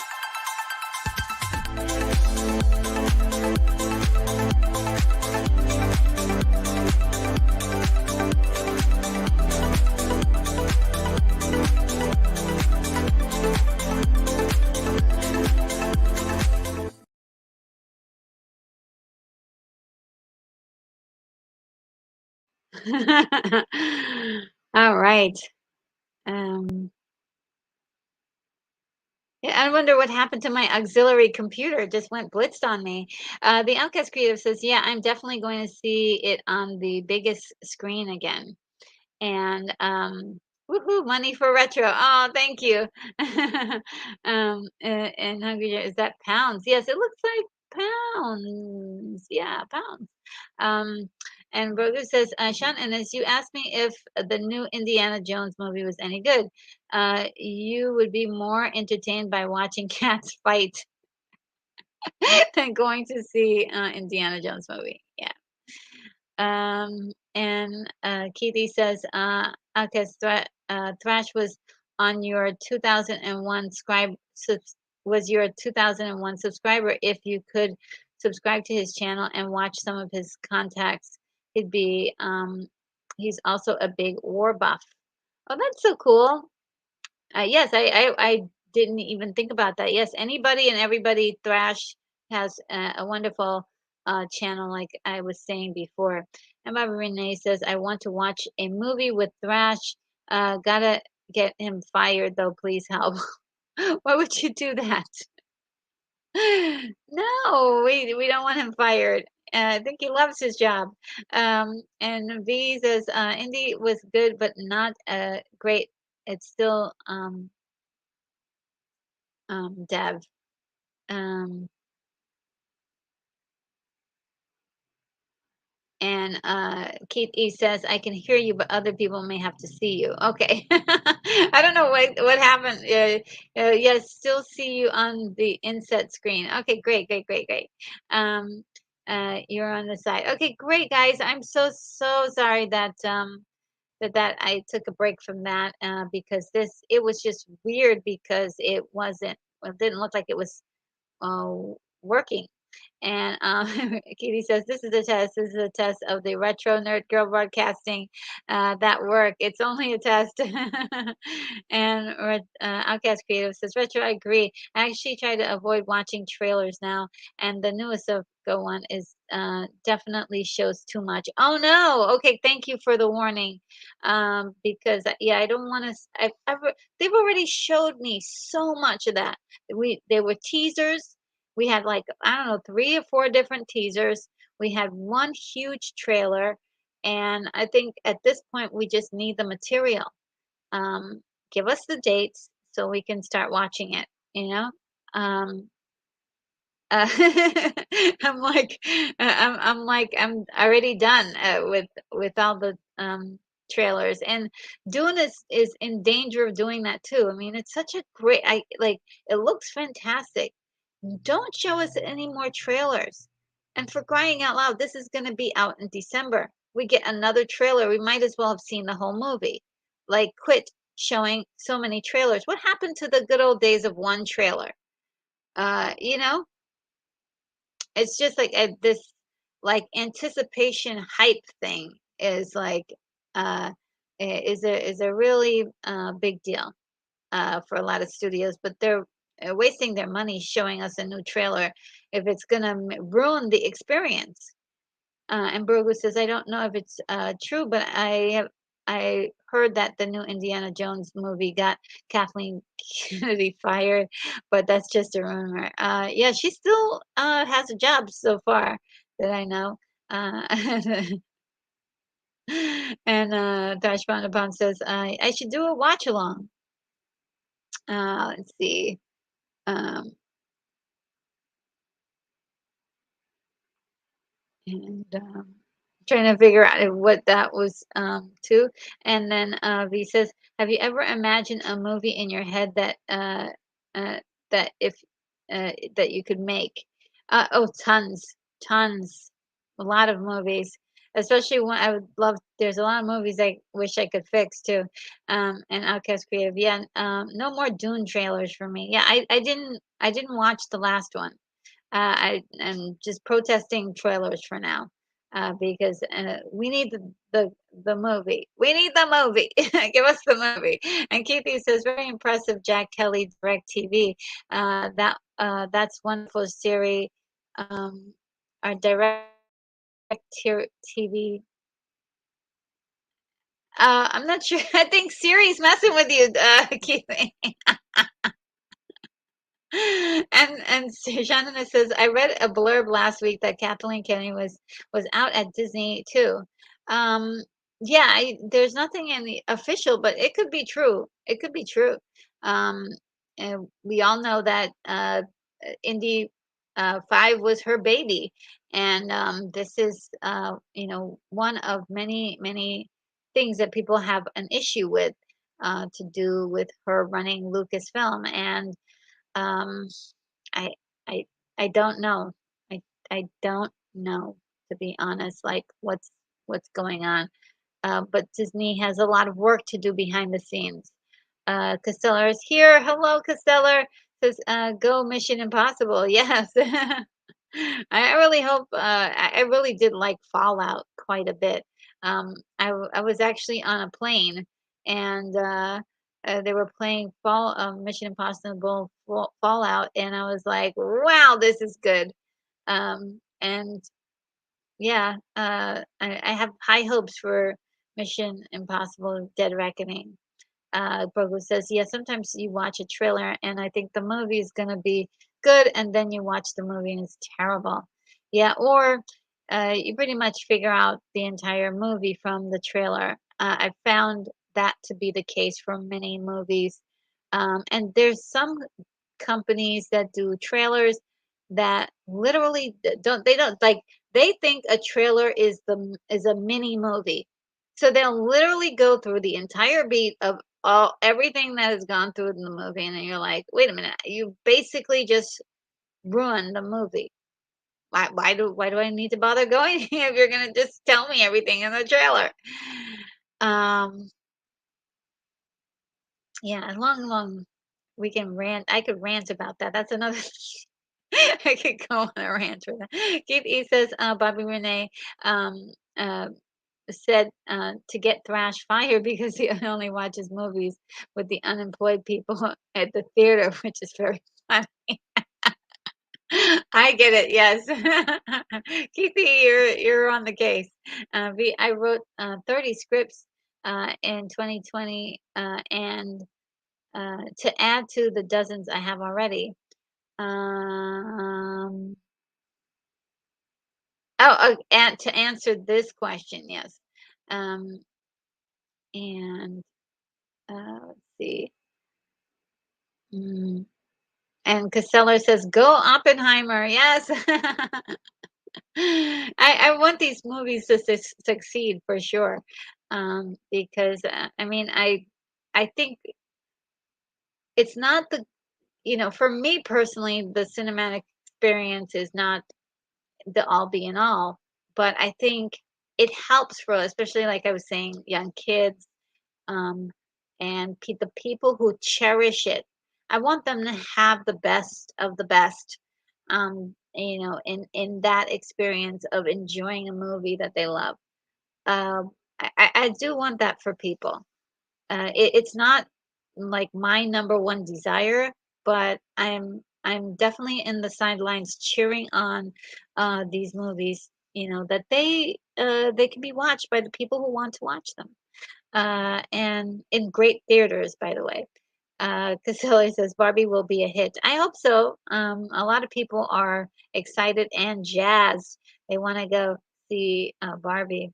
And it's also Casilla's also cheering on the Napoleon film too, which looks really good according to that one trailer I saw. I'm not going to see any more. Casilla says the great trailer Wild Wild West and the movie sucked. Right? Exactly. Great example. Great example. And Hungry Jerk says, I collect TV scripts. Oh, wow. And Brogu says, The Rock, and The Rock in the remake of Big Trouble to Little China.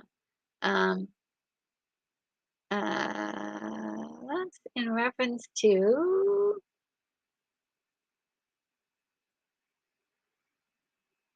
I'm not sure what that's in reference to, but The Rock in the remake of Big. I thought maybe that was a good idea, maybe um, in like the early aughts, but now it's not looking like a great idea. I think he may be a little bit too old for the part, and it'd be nice to get somebody a little younger and 'cause, he does talk a lot of the smack, well, he knows how to talk the smack that Jack Burton does, and so I think that would have been a great combination then, like I said, the early aughts, but I would think that there's a young actor out there who could probably do a great job of it. But then too, I'm thinking I really don't want to see a remake of a great movie like Big Trouble in Little China. I'd rather see a sequel. I'd rather see a sequel, because that movie was so good, and had done some incredible work. And I would love to see like the son or daughter or maybe both of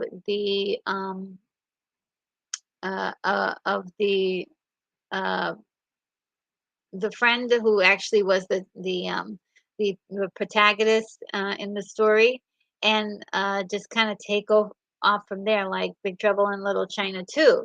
And Jack Burton like is sort of like a legend that you know uh, that kind of shows up. It doesn't do much because at this point Jack Burton is an old guy, but uh, you have the next generation to take over the action scenes and all that. Um, and it would be great to see those actors how they're doing. I mean, and what's his name is still around. What's it? I forgot the actor's name, but he's still around, so he could still play. He could be reincarnated or something. Um, Brogu says that sounds like it's going to be go down like a Led Zeppelin. Yeah. This whole thing, rock in the remake of Big Trouble in Little China. Are they doing it? Do you know if they're doing it? I don't. I don't think I remember hearing about that. Casilla said it's not a good trailer. John Wick 1. The film is spectacular. Oh, really?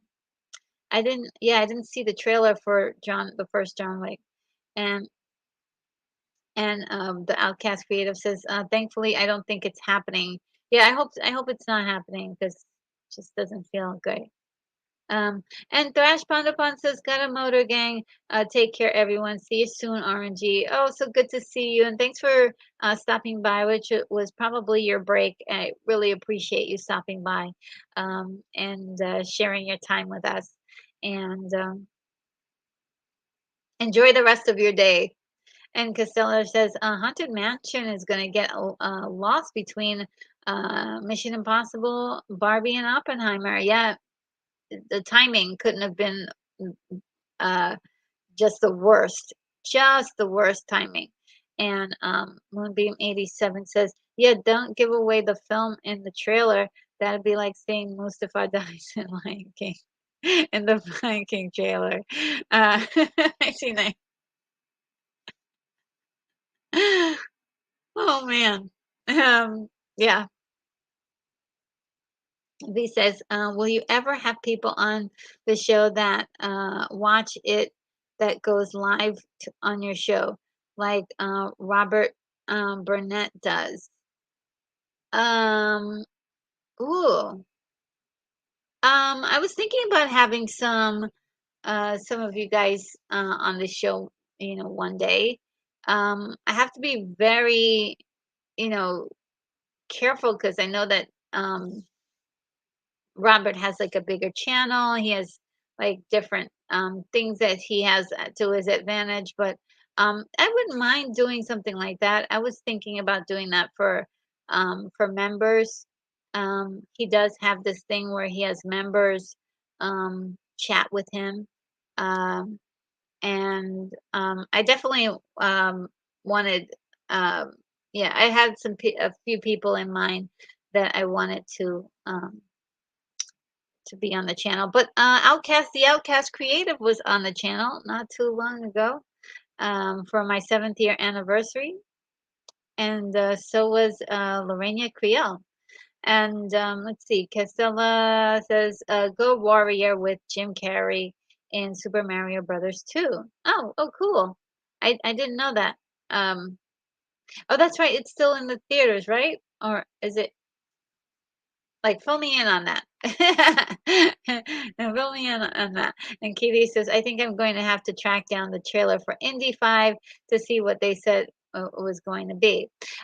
Yeah, I mean, I think they sold it like it was the way it was supposed to be. For me personally, I wasn't really loving the idea of Indy on the horse and when I saw the Indy on the horse, I was like, "Oh, so this is the movie." Basically, going back and doing that de-aging thing and imposing his head on other people, and also, which is not a problem, right? But it just didn't have the feel of the Indy I knew it to be, like the Indy that I'm used to seeing. So that's the one of the reasons why that movie trailer did not hit the nail on the head for me and made me very opposed to going to see the theater, to see it anywhere, even streaming. I guess Ella says Miles Teller for Top Gun 3. And Hungry Jerk says, gotta get going. Got chores to do on my day off too. Oh, okay. Yes. Have a great day. And I hope the chores are not too strenuous and you have some fun. You get to have some fun today. And Brogu says, I definitely don't want to see the remake of um, Big Trouble in Little China. It's such a John Carpenter classic, isn't it? Without him, that would be just it wouldn't be right. Wouldn't be right. And Costello says Kurt Russell's should be the new in the new Big Trouble as a mentor. Yeah, and I think, like I said, I would rather prefer it be a sequel and not a remake. And Costello says Nev Campbell as Sydney needs to be the mentor to the core Scream 7. Hmm. I've never seen the Scream movie, so that is way over my head. And Winter Soldier is here. Hello there, and says James Hong. Yes, it's him. He is still working in Hollywood and doing very well. We can just like bring him back, right? Bring him back, and he can reprise his role. And Hungry Jerk says, my brother's kid played hockey with Goldie Hawn and Kurt Russell's child. They were told by the man that you can't approach them. I'm sure. And Sean Ennis says it would be hysterical to Jack, bring back James Hong. That guy is awesome, right? He would be great. Just bring him back. He managed to reconstitute himself um, through the his magic. And Sean Ennis says the strikes may have stopped production, but IMDb lists Big Trouble as in production. Not that it's a guarantee. IMDb is often incorrect info on it. Yeah, I think they do well though. It's not the worst thing ever, but it's a decent resource for a lot of stuff. But sometimes you got to double check, and yeah, definitely they have a lot of things in production right now that are clearly never going to be in production. They're never going to come to to fruition. And I think what it is that whenever there's a new news article about a new movie, they put in whatever they can, and it still remains to be seen if some of these movies will actually get made. And he says, I became a member today on your YouTube channel. Oh, thank you so much. Thank you. That is really wonderful. That helps the channel so much.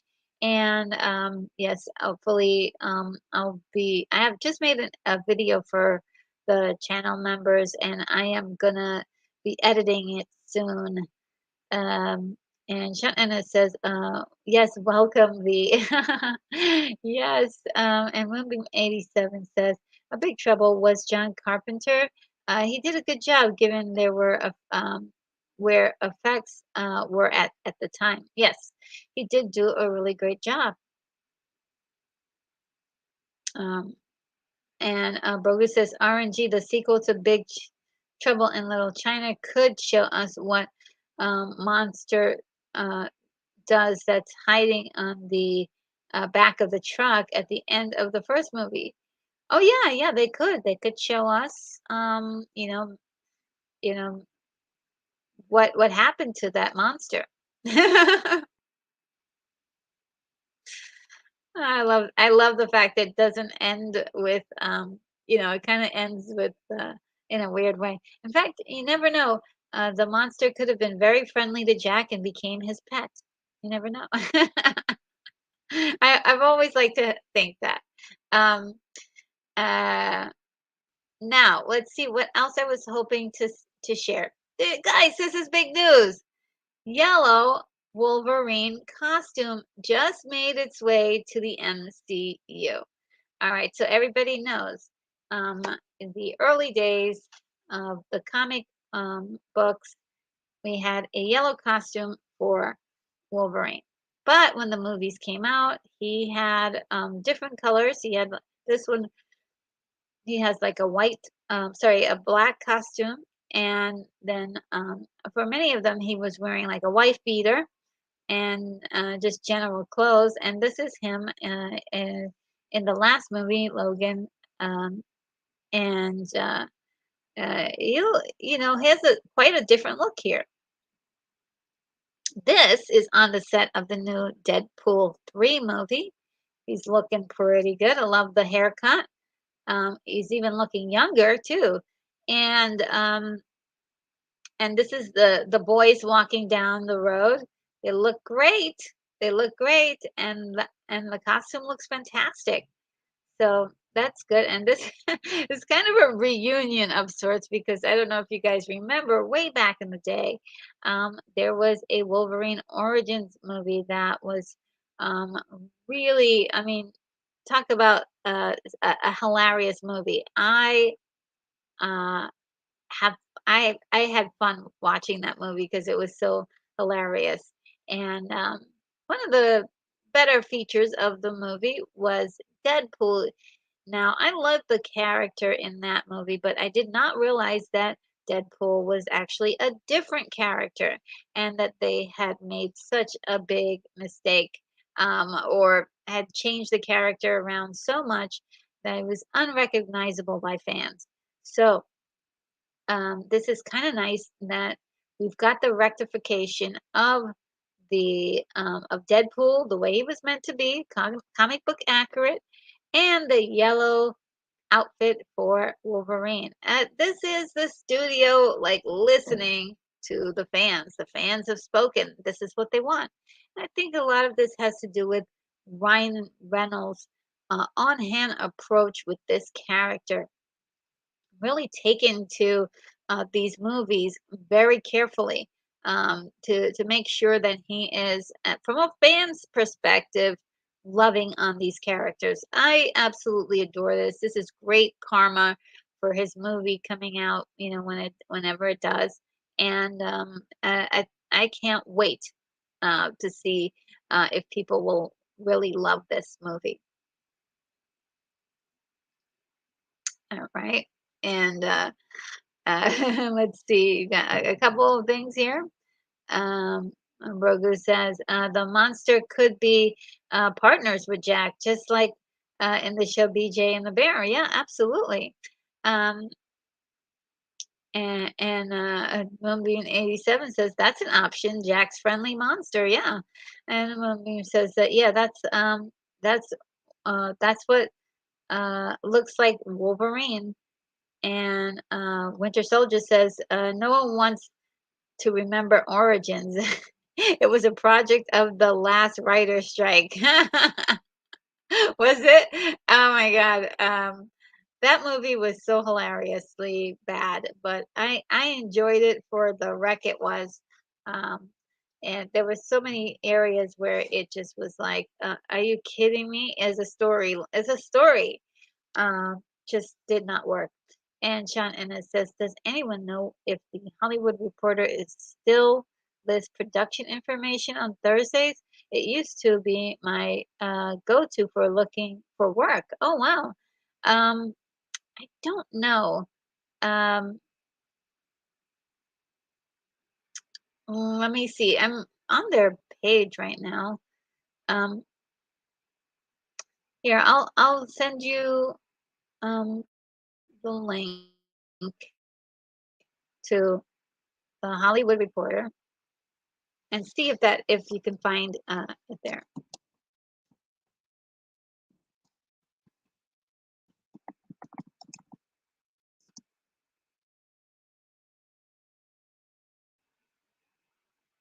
Yeah, see if that link is somewhere on there you can find it. Maybe all the way down at the bottom there's like a link somewhere.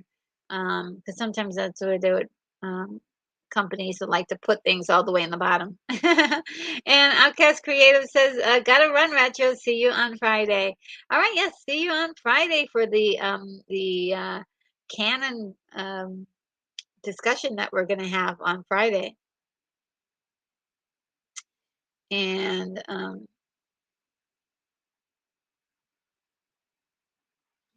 sure, um, I'm not sure what this is. It says, a is there add up? Not sure what that's saying right there. Is there add up? Um, is there a movie that you want? Oh, oh. Um, is there a movie that I want? Um, if I that I want to watch or do it that I want to make? There's like I want to make a lot of movies. Um, but yeah.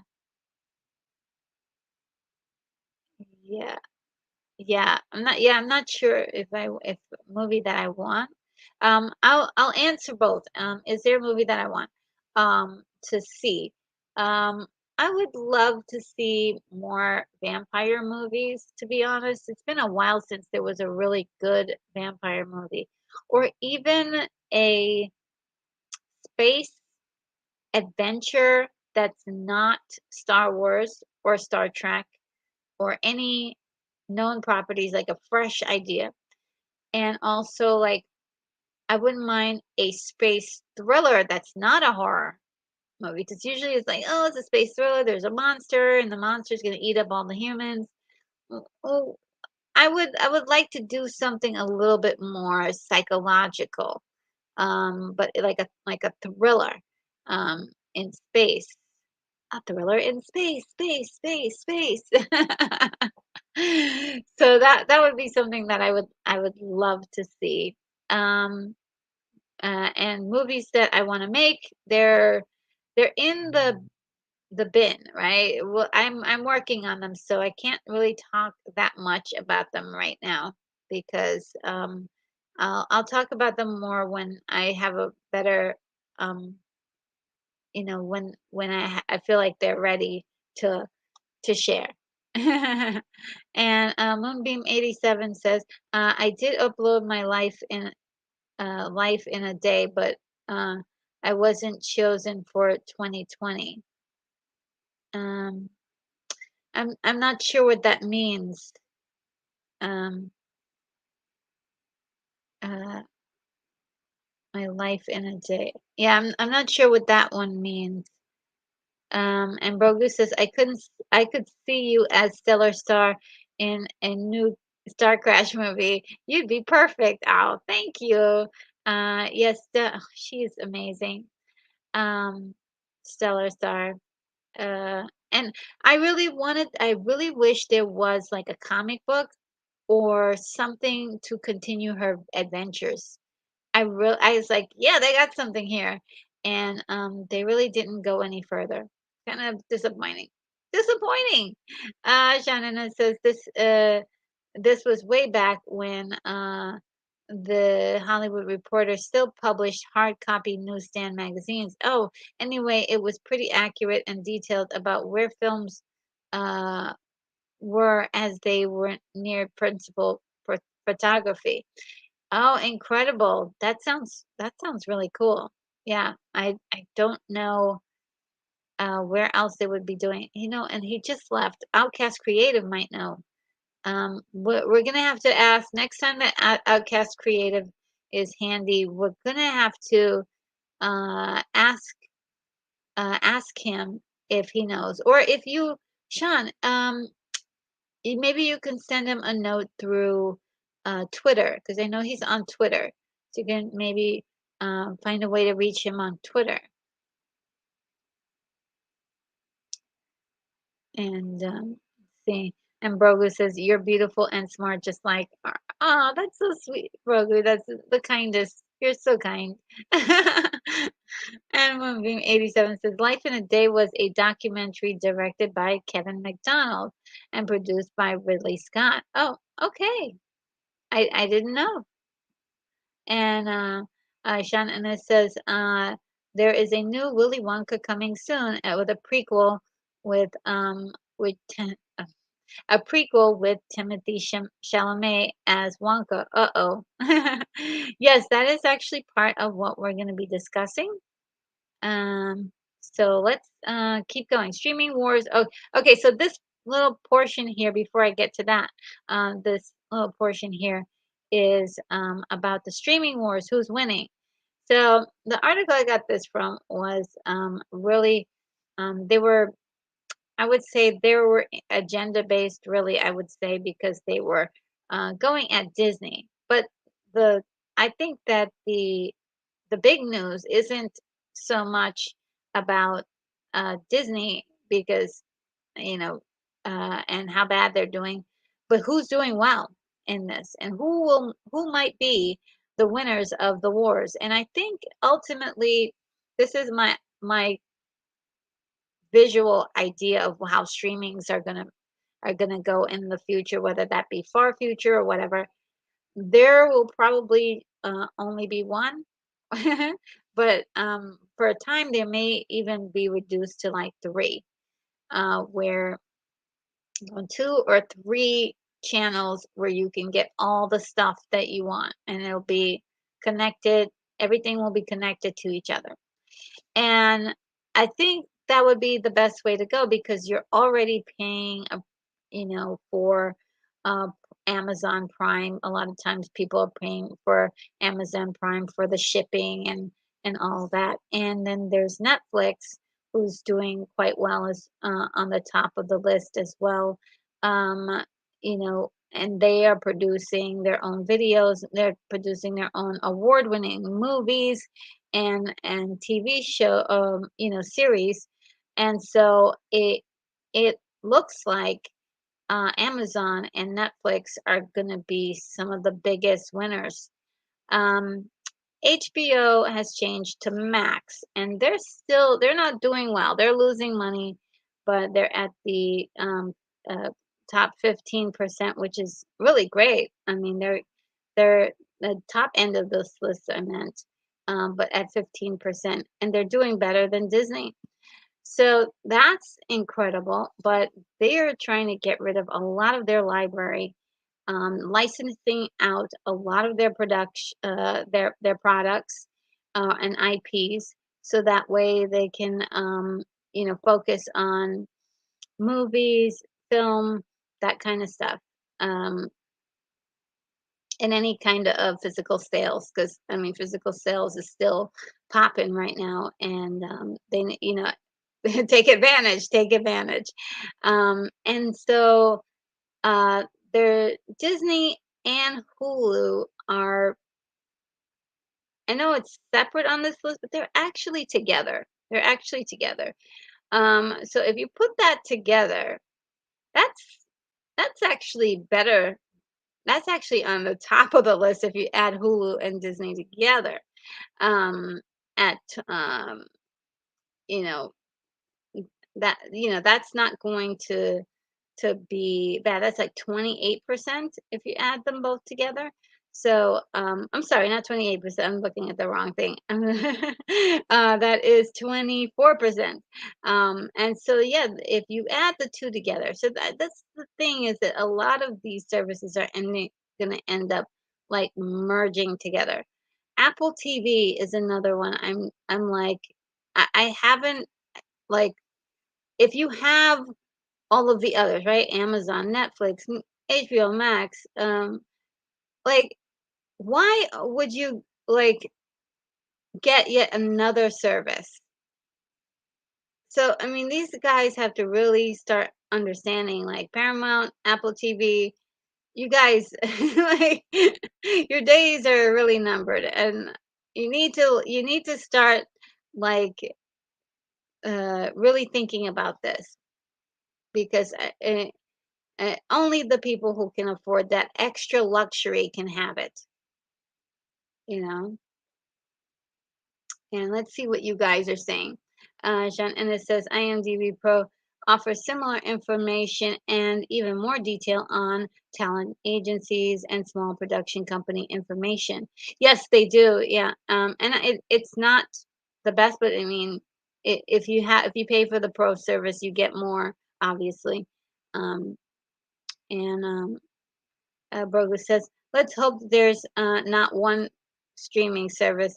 If there are only one streaming platform, then they could charge an exorbitant amount of money for their services. Yeah.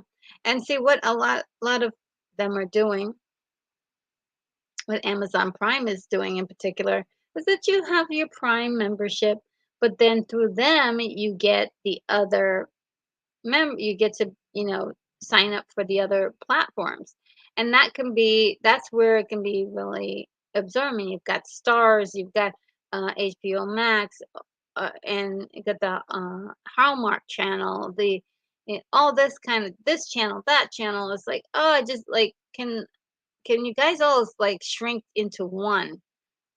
Because there's no way I'll be able to watch everything or take advantage of watching all the channels from uh all of these different services. I mean, you think about it, you might watch one program from one of the services. So it's a huge mess. It's a huge mess, but it's vital at this point because this is entertainment for many people all over the world, all over the globe. Um, and Brogan says, no competition means high price for services. Yeah. And and V says Disney is 2 billion down. They are trying to convince uh,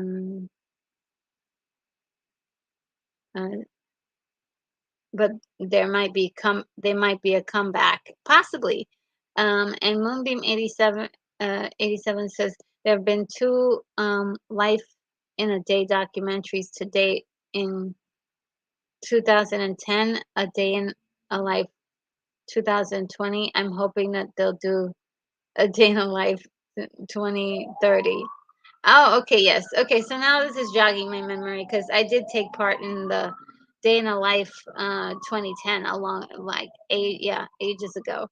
Um and V says Disney, yes, and I got that. And then Brogu says I used to work for the company that owned HBO Max, and they would love to be a monopoly. I know how they think. Oh yeah, sure.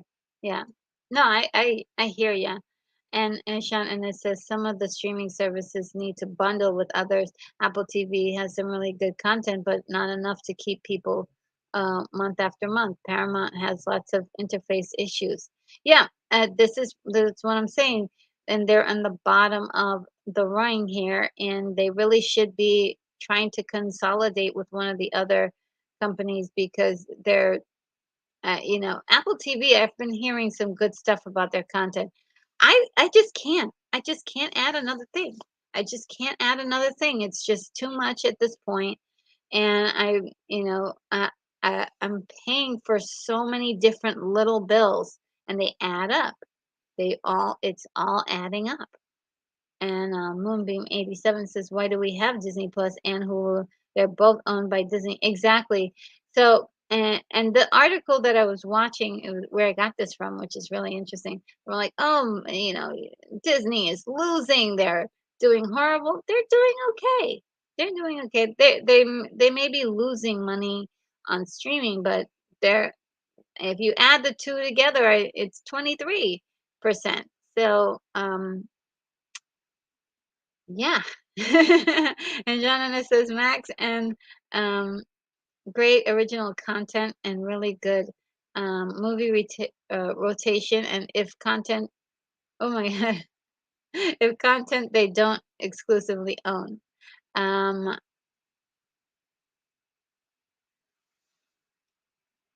I'm going to try to break this down. Okay, so I'm thinking, okay, so Max had great original content and really good movie rotation. And content they don't exclusively own. I'm not sure if that's an and. Um, with a cell phone, you can buy a cell phone um, and give a carrier and what am I reading? Okay, and get a carrier, and then you'll never know what time you're connecting through, but you can connect anywhere because all the towers work with each other. Okay. And Moonbeam says, I gotta go. Chores are calling. Ciao for now. Aw. Well, thanks for hanging out with us. And good luck on posting your next video and everything. I know it's tough to be a creator. Um, let's see. Uh, and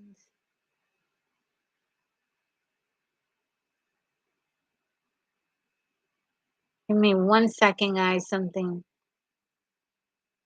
just happened. Uh,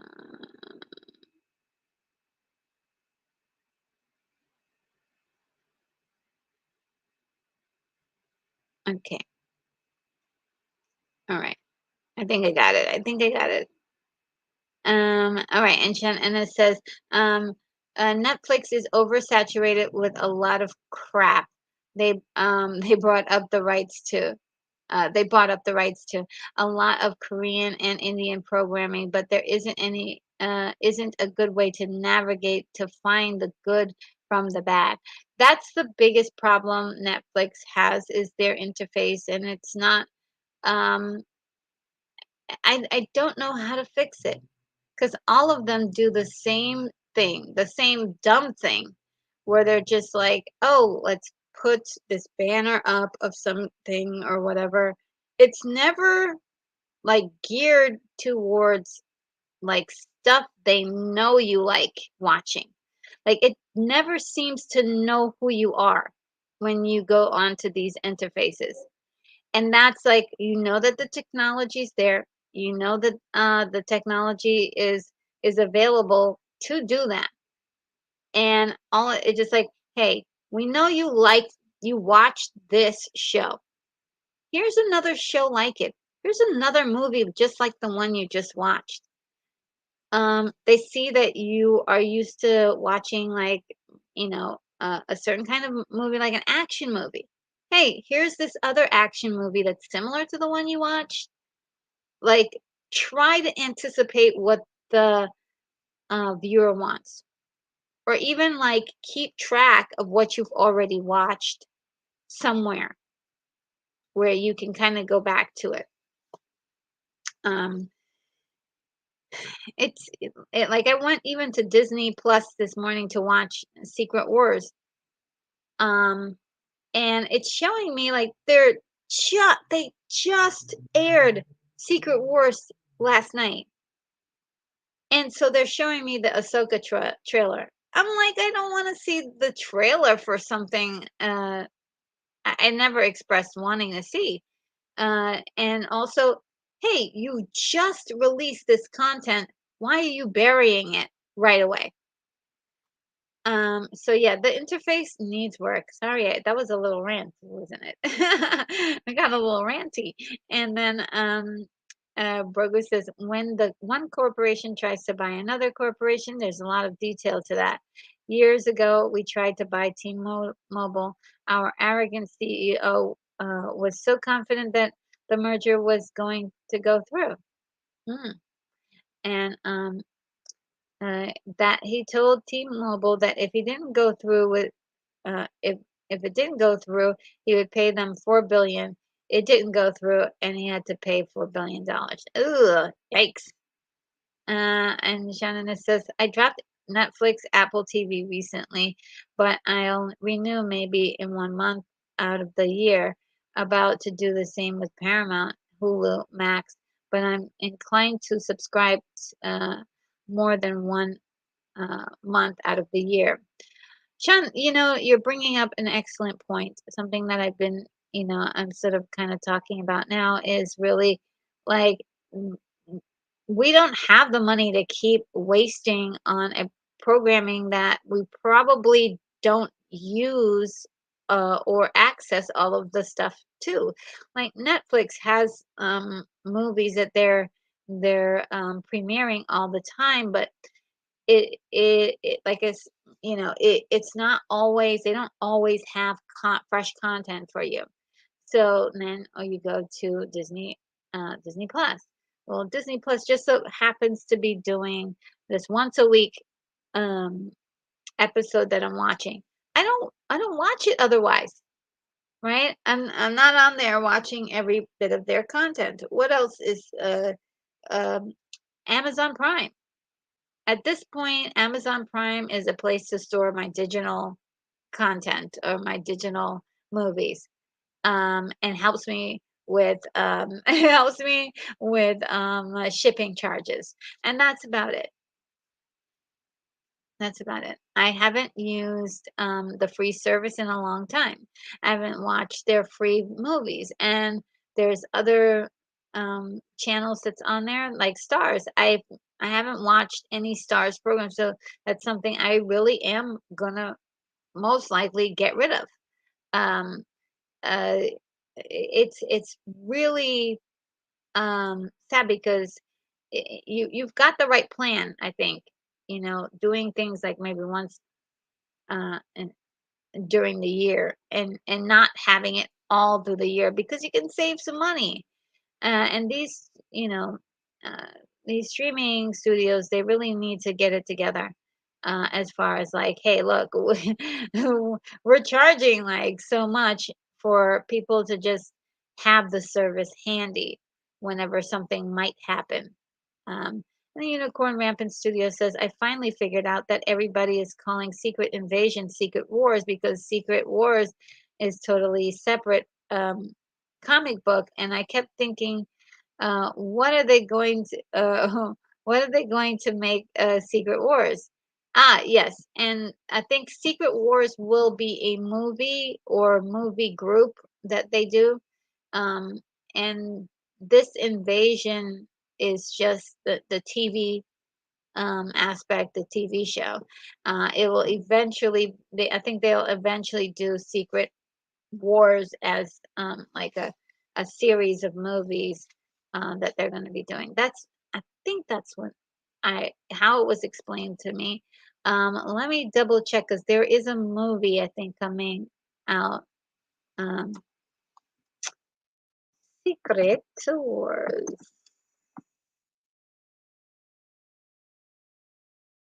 Yes, there's a Secret Wars movie scheduled for 2026. Yes, it's called Avengers Secret Wars. So that's after the Avengers have reconstituted, most likely with new members, and they do their thing. And so let's hope it happens because we do have to get through this possible actors strike and the writers strike, and which is holding steadily. And Shannon says some places do use algorithms to anticipate the viewers likes, but others flood those lists with programming that is crap, but they are publishing but they are pushing to artifici- artificially pump their viewership. Yeah, I mean they get way more viewership if they actually showed people the stuff they wanted to see. Also, I've never gone to Netflix and said, what am I going to see tonight, and they offer something like and I have like certain things where that's set up like this is like a new these are the new Netflix movies, and that's separate from logging into Netflix because if I logged on to Netflix, and I let me just tell you I do love Netflix and do I do like the stuff they're offering, and I think that they're they're doing it right. And so I think except for this, the interface is that if by chance they had a choice where you can see what's new, and it could be like a little tab or a little button where you can just see some quickie things like what's new, what are your favorites, so you could even pick out movies that are your favorites. And I know they have that possibility, but the way it's set up isn't really conducive. So more access to things that you yourself can save. Like I've been meaning to watch this, um, television series. Just don't have the time. But whenever I get a chance, I'll go check it out. And I think they need more like ways that viewers can toggle their favorites and like design the way they want to have things shown to them when they go on the on the site. Because you really have to already know what the name of what it is that you're looking for too. Um, Unicorn Rampant Studio says Secret Wars has no Skrulls. They should have, so they should have no relation. Um, Interesting. Um, I think they're changing it, right? Because was it the Kree that was doing the attacking? So I'm not sure. I think maybe this show will turn things around and the Skrulls will help humans fight against the Kree. I don't know, because the Kree did destroy the Skrull um, planet, home world, and so uh, it, it's a weird one. It's a weird one. I'm not sure. Um, and Shannon it says, thankfully, you can order these services month to month now. I doubt that will last though. Cox Cable just forced me to dump their TV services in order to pay too much, but retain unlimited data. Yeah. Unicorn Rampant. Also, it's so sad that the Fantastic Four is the linchpin for all of those stories. Oh, really? I didn't know that. Unicorn Rampant Studio says the comic aren't really an inspiration for the movies anymore because they have nothing to do with the comic. Yeah, they don't. They don't. They gave up, and DC is gonna turn into that as well. It has always been, and I know that James gonna talked about like uh, having the comics and video games and everything do the same thing, but I doubt it. They're also they're gonna need writers for that, and the writers are on strike. So, and the Unicorn Rampant City says rant off. Yes, it's a lot to deal with. Yeah, it's not fair that they should use the name and not really have anything to do with that or change the contents of it. But yeah, and it could cause confusion for people who want to know more about these projects. So yeah, and so this was the streaming charts, and so Prime Video is doing great, Netflix is doing great, um, and let's see what Napoleon trailer. Okay, so I basically covered this with you guys about um, the Napoleon's trailer, and I put the link for it uh, in the chart. Let's see, and this is like another scale, a still of the movie. Beautiful, the colors, the palette. It just looks really great, just wonderful. Um, and now movie rumors, guys. Aquaman is. We remember all the puns we had for Aquaman. It's really one of them. The things that's just really kind of comical at this point. So right now, it looks like Aquaman is going through some reshoots. They are trying to focus in on the comedy. So this is going to be more of a lighthearted, fun kind of thing.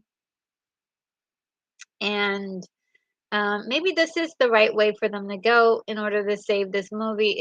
It's ridiculously expensive. Like The Flash, it's also been delayed for many years now. And so it I'm crossing my fingers it's at least decent. Um, the filmmakers have made a note to say to the public that there is no connection to the DCEU. That means nothing to the Justice League, all that stuff, um, and even to the Flash movie. So this particular Aquaman is not going to be the same Aquaman from the Justice League, any of the Justice League movies, any of the previous things that you've seen before.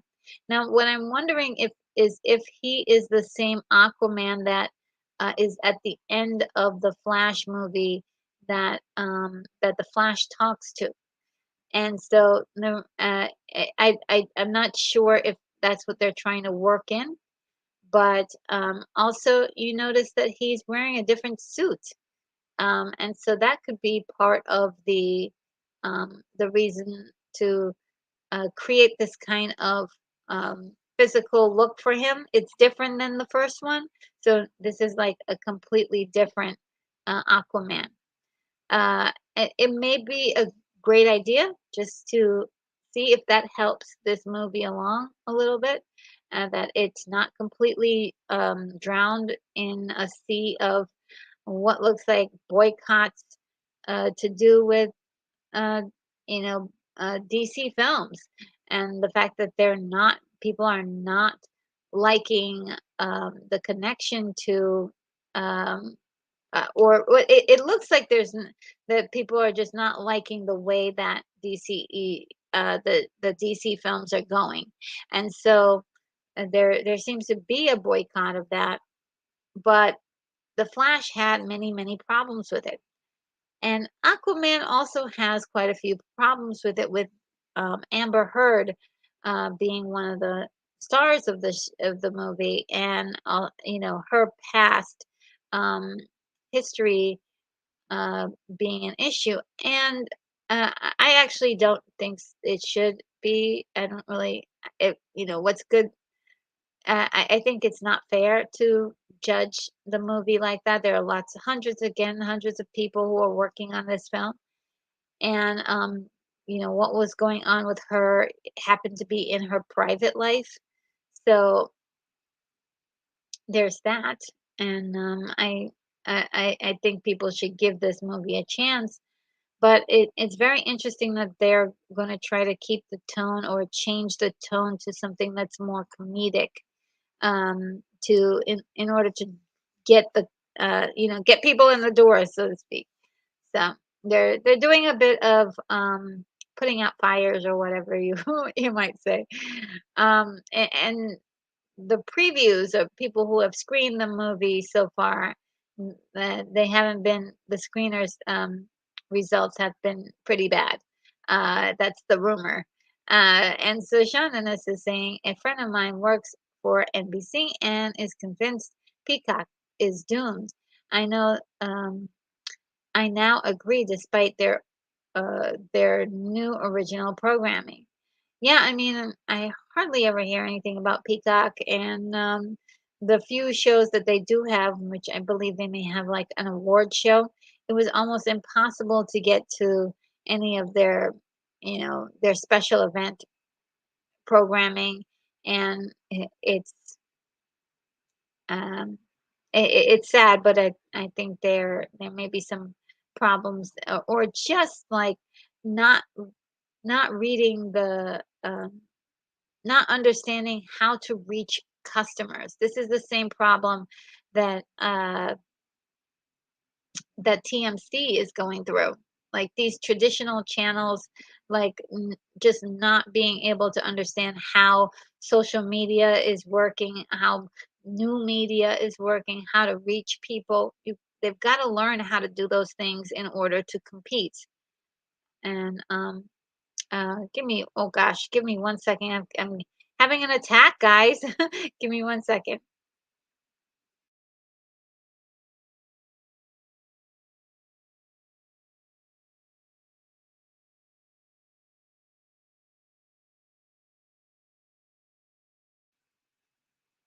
The allergies are trying to get me now. They were like 2 hours and 30 minutes. We need to get you. And Roku says, I got it. One person gets one or two streaming services, and then you, brother or sister or friend gets one or two services, and you guys share and give each other passwords. No one's thought of it that right. Yes, a lot of that's what people are doing, and Netflix is not happy about that. They want to um, hunker down on all of the password sharing. And I think there's a point in which they need to allow some of it, or figure out how not to penalize people for that, but make it a deal. Make it more advertising that, hey, if you do this bundle, or you have these like family accounts, that you know, there's a little bit of a discount for doing it that way. Um, and then let's see, Unicorn Rampant Studio says Secret Wars comic series was just a bunch of superheroes being picked off the planet and taken to another universe to duke it out.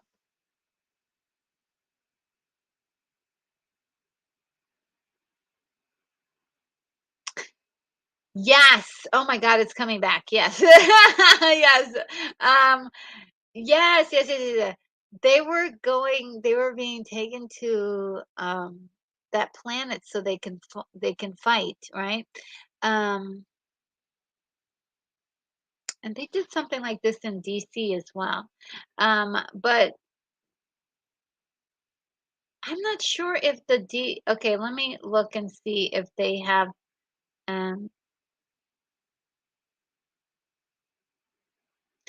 um I think Secret Wars um the movie, is it gonna I don't know. I don't think the premise is gonna be that because yeah.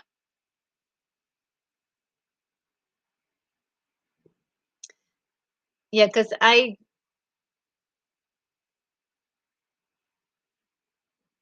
don't know if they're going to put the Cree in there or if they were trying to do this to incorporate um so from what it says here, Avengers Secret Wars, Chris Hemsworth was going to be in there, Cassie Lang, Kang the Conqueror, Doctor Strange, the new Captain America, Shang-Chi, Bruce Banner, Wong, uh, Miss Marvel, uh, Riri Williams, and America Chavez. Um, they have all these people lined up already. Um, and let's see, they have like a little synopsis.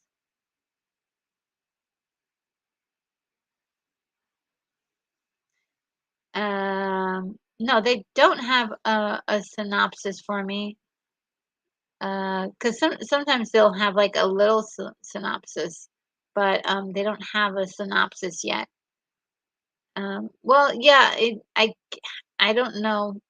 Uh, for that one, I'm gonna wait until they come out with something to see what they say because there was I was hearing something different about that. But yes, when you said this, right, it reminded me. I was like, because I did do some research on Secret Wars a while back, and this plot line was part of part of the the storyline was that they were being taken to, I forgot the name of the planet, but it was like a planet that was just where they were just fighting. I think they were fighting others like super powered people, or either they were fighting each other, sort of like gladiator wars. um, It's been a while. I might need to do some extra research on that. Sean Anna says I was looking up a certain TV executive I had crossed paths with 15 years ago.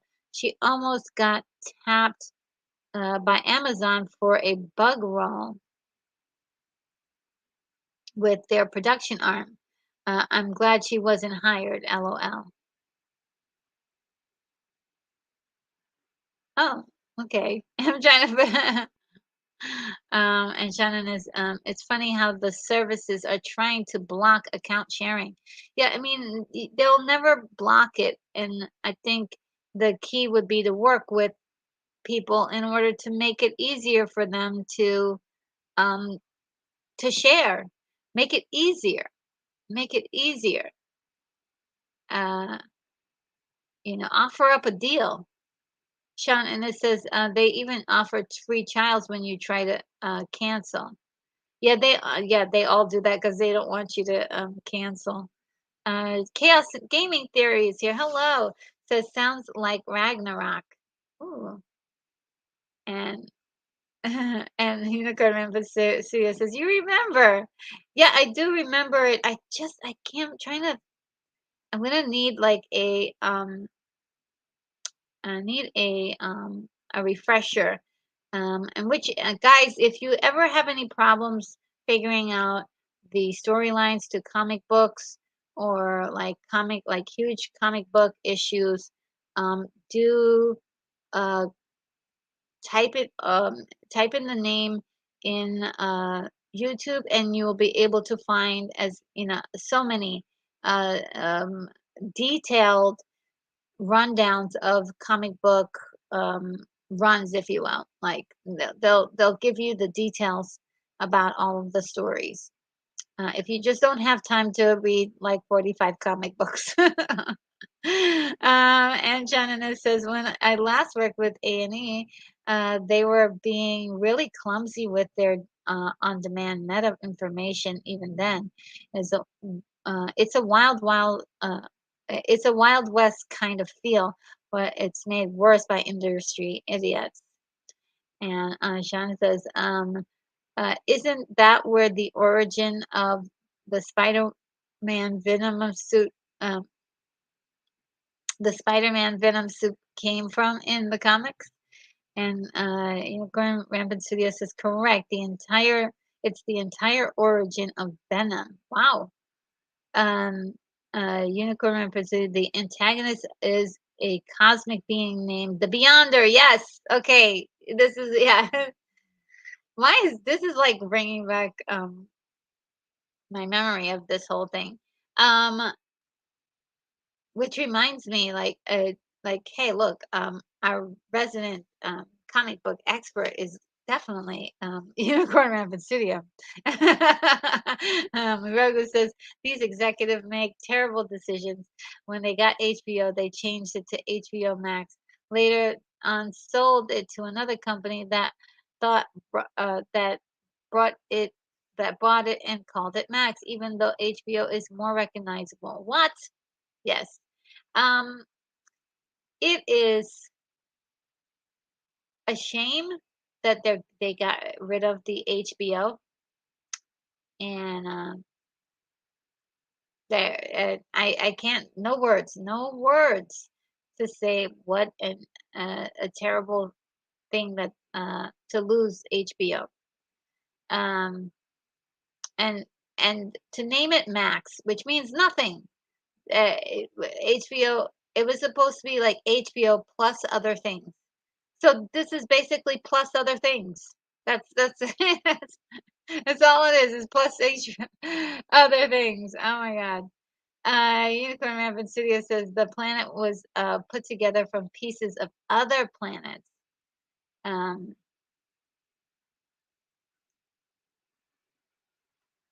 and Sean Ennis says, yeah, big mess. Yeah. And Unicorn Rampant Studio says the Max label is what's left of the old HBO rival Cinemax. Ooh, which is also stood for Cinemax.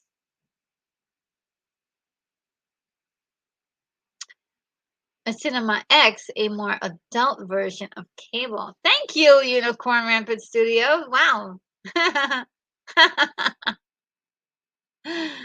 Oh man, that is funny. Brogu, like I've said before, these executives make changes just to justify their positions in the company. They do. There's unnecessary changes instead of real improvements. Um, yeah. Um, and it says, sorry, that was supposed to be a big role with Amazon's production. She was an executive that is responsible for the reality TV proliferation on A&E, the History channel, effectively ruining both channels. Oh wow!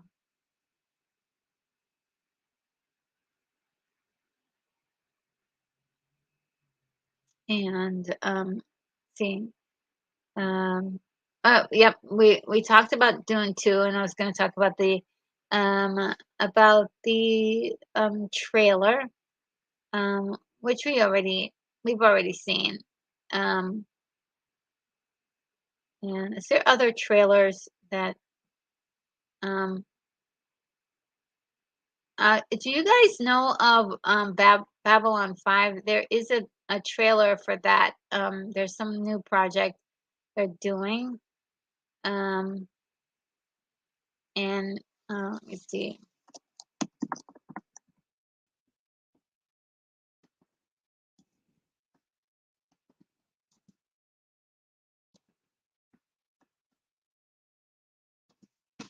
I'll put that in the chat.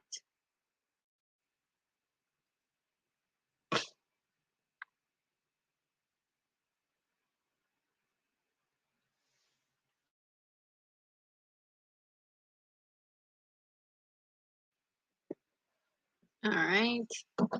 And anything else? Do I have more? Oh, well, yeah, Willy Wonka. The Willy Wonka trailer dropped. Did it was it the trailer that dropped? Yeah, Willy Wonka is um there was a teaser is what it is. A teaser for the first trailer. And I'm reading this from the direct. Timothy Chalamet revealed exciting news about Wonka's first release trailer. Wonka serves as a prequel to the beloved Charlie and the Chocolate Factory story, as it focuses on the titular candy maker. Upcoming film is directed by Paul King from the movie Paddington, and it boasts a stellar cast that features the likes of Chalamet, Rowan Atkinson, Olivia Colman, and Hugh Grant. In April, Warner Brothers released the first footage to CinemaCon attendees, but the public has yet to see anything official from the film. Um, Timothy Chalamet shared a short teaser for Wonka, confirming that the full-length trailer will be released on. Um, so the trailer was released on the 11th.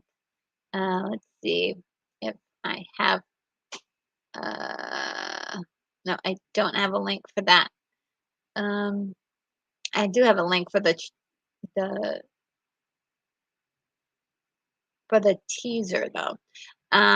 So yeah, that's coming, and I don't have an official date of the release of the film here. Oh, okay, here it is. Wonka is set to premiere in theaters December 15th. So that's interesting. I mean, is it like something I'm looking forward to? I don't know, because Timothy is actually an interesting actor. He kind of throws himself into the part, whatever he's playing. Kind of reminds me of a young Johnny Depp, and doesn't always pick like the most popular um, thing, but this would be a character study of Wonka, I believe, and going deeper into his story. And I'm actually curious about it. I'm really curious about it. I don't know if you guys are excited about it at all. And V says, I got a message on my IG2 TV after an update from Netflix that I could not use it because I was not in my family from the UK. Oh no! I'm afraid to go on my Netflix account. Um, Sean and it says, "LOL." We used to call it Skinomax. Oh yeah, for the um for Cinemax. Yeah, and yep. So guys, that is the last um story for today, which is so cool. We went through a lot of stories today. Um, And see if I can do this. What am I trying to do? There we go. And Jean Innes says, I've seen a lot of production stills from the new Wonka movie in this past week. Yes, there's a lot of there's a lot of pictures that are being released now, and it looks good. I mean, it looks interesting. I mean, it's got to be fun to create something like that, right? It's got to be a lot of fun for like as a creative person to like create the sets, to create the costumes and that kind of thing. So, and I think it'll be, at least visually interesting to see what they do with whether they give us the same look as the 70s version or the 2000 and the one that was done in the aughts, or if they decide to veer on their own, somewhere else completely, or if they make everything look like the book, that would be interesting too. And Brogu says, yes, HBO and Cinemax content along with other content was combined to make HBO Max. That makes sense. That makes some sense. But why cut out the more recognizable HBO and just call it Max now? Yeah, doesn't make sense. Yeah, doesn't make any sense. Because the Max doesn't mean anything to anybody. It doesn't mean anything to anybody. Like if Unicorn and Rampant Studio hadn't explained that, I would be like, I was thinking that Max was just meant more, and so like what it really means. Um, but it, why did they keep that unless they just like the way it sounds? Yeah, it sounds cool. No, leave the HBO in there. Home box office. It makes sense. It has the branding, and also they could have played into nostalgia by playing that wonderful old preview that used to be on every time you saw a movie, it would play before every movie. It would be great.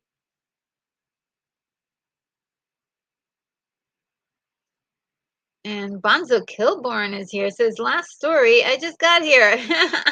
Let's start over, Retro.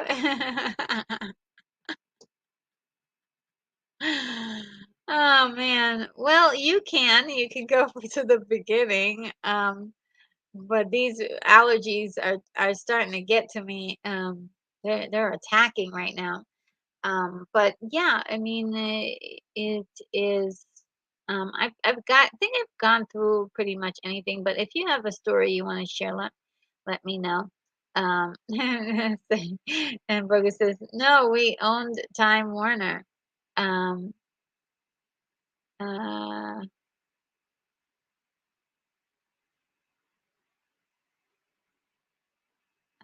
well, I'm not sure where that's from. Let me see. This one is from this. It's responding from this. Um, did you work for Time Warner? And Broga says, no, we own Time Warner. And what parent company is that? It gets pretty confusing. Oh, AT&T. Yeah, they owned everything. And another super sticker from V. Thank you so much. It's awesome. Let's see. Oh, another victory. I got two victories today. Yeah. So cute. Thank you. Thank you so much, V. I really appreciate that. Oh, thank you. It's so cute. Oh my goodness. They're so cute. And the pear is another cute one too. Especially the laughing one earlier. And Keithy says, I think Disney just gonna end up owning everything. Well, I mean, I don't know. Um, I hope not. I hope not. I'm really hoping not. All right, guys. Well, I am, uh, let's see, I am actually going to close this out. We did great today. It was 3 hours, guys. And Yeah, we had a great talk today, and I should just let you guys know about what's coming next. That's gonna be the thing that let's see. Brogo says, I heard Apple was trying to buy Disney. They have the money, right? Yeah. They have the they have the money. Unicorn Manifestation. Well, we will get the Little Mermaid Justice League crossover. Maybe. And long haul today. Yes, very long haul. Um, I didn't mean for it to, but we did have some juicy conversations and a couple of rants. I love it. And Sean Ennis says HBO has a solid 40 years of quality associated with the name. Yeah, it does, um, it does. And it was like one of the key areas of Warner Brothers that was really doing quite well. So I, people grew up with that symbol, so they don't understand branding, and they don't understand. They just showed like what they don't understand. They don't understand the customers. And that's the reason why a lot of people aren't seeing their movies, is because they're like, where's, you're not catering to the fan base of your IPs, and people are sick of it. And Keith E says, hello, Unicorn, and goodbye. Here are a couple of minutes. I'm accomplishing both and saving space. Okay. Oh, man. And Unicorn Rampant City says, maybe Sarah will be nice to you if you don't have to overuse her. LOL. And he says, the same way people think all McDonald's are owned by the same company and that individual franchises. Um, yeah, let me see. And oh, I was supposed to do this today. This is what I was supposed to do. I was supposed to have that down there. What is wrong with me? I'm like, ugh, I should remember. I don't know why I didn't remember. Next time we'll get it. And before I go, I just really want to, oh, thank you, Brogo. If you haven't hit the like button, night night, uh, RNG, thank you so much. And I just wanted to like quickly go over what's next. And I think I have it. Um, where I There we go.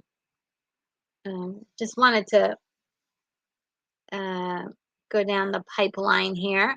Okay, so um, later on today, you can find me at El Necron's channel. We're going to be talking about Sam Raimi, giving him some roses about how all of his incredible movies and productions. And we're also going to talk about drive-in movies as well. I don't know if we'll have time for the drive-in movie discussion, but I think they're going to try to fit it in. Um, then on Friday, I will be talking about Canon films, and we're just going to go through a rendition of like the history of Canon films, just a brief history, and then we'll just randomly talk about films. We have two more installments of that where we are going to actually talk about the films and get into more detail. But for the time being, that first Friday show is basically talking about the history of Canon films, just to get us started. Then on Saturday, we're going to have a watch party for the movie Tron 1982. It's going to be a lot of fun. And just as a preview, next week, next Saturday, we are going to be watching Spaceballs. 1987. So, uh, I hope you will enjoy that lineup of fun things that we have planned. Let me see some of your last messages. Um, and we said, I hate the same thing in cinemas, but I wish I could go more and play, plus certain musicals. I could go to more plays and certain musicals. I have a home cinema cost me 6,000 um, pounds. Um, I think I read that right.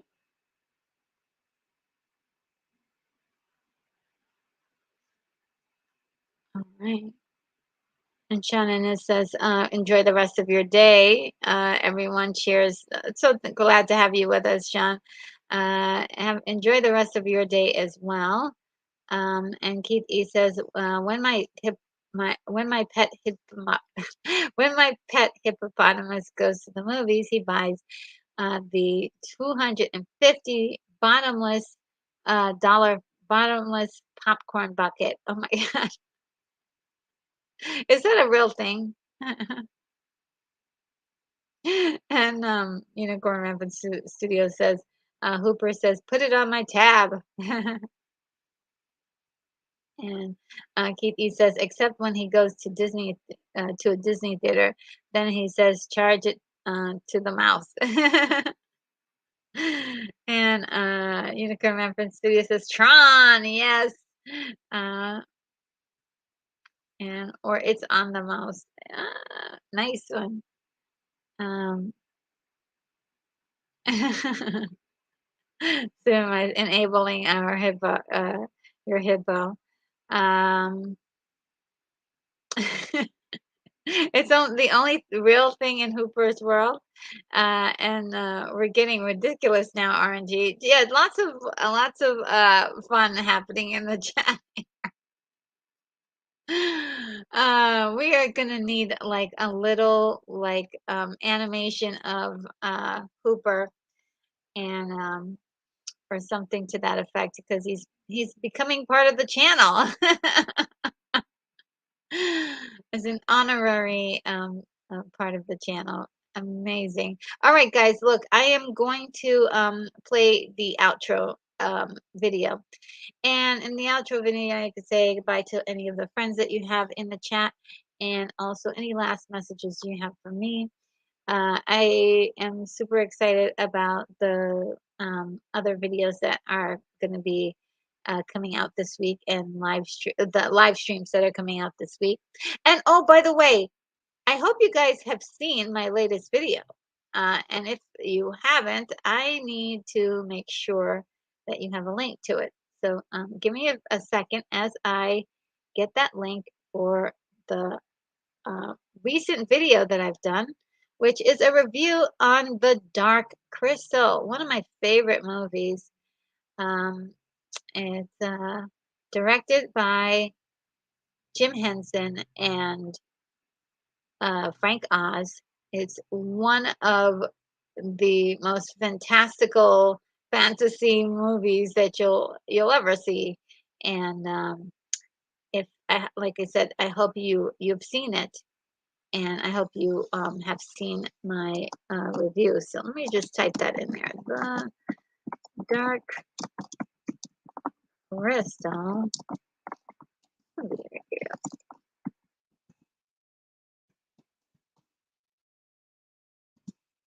There we go.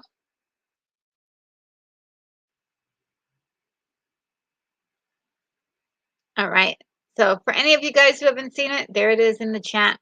Go ahead and check it out. It's I'm very, very proud of that video, and I hope you will like it.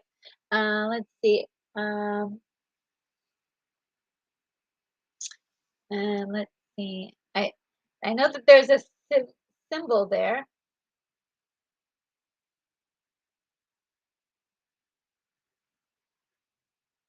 Let's see. I know there's a symbol there. Oh, there we go. Okay. All right, so we're off the hook. Okay. All right. So yes, I am going to go ahead and run that video, the last video. And without further ado, guys, I bid you adieu, and I will see you in the next video or live stream. All right, take care.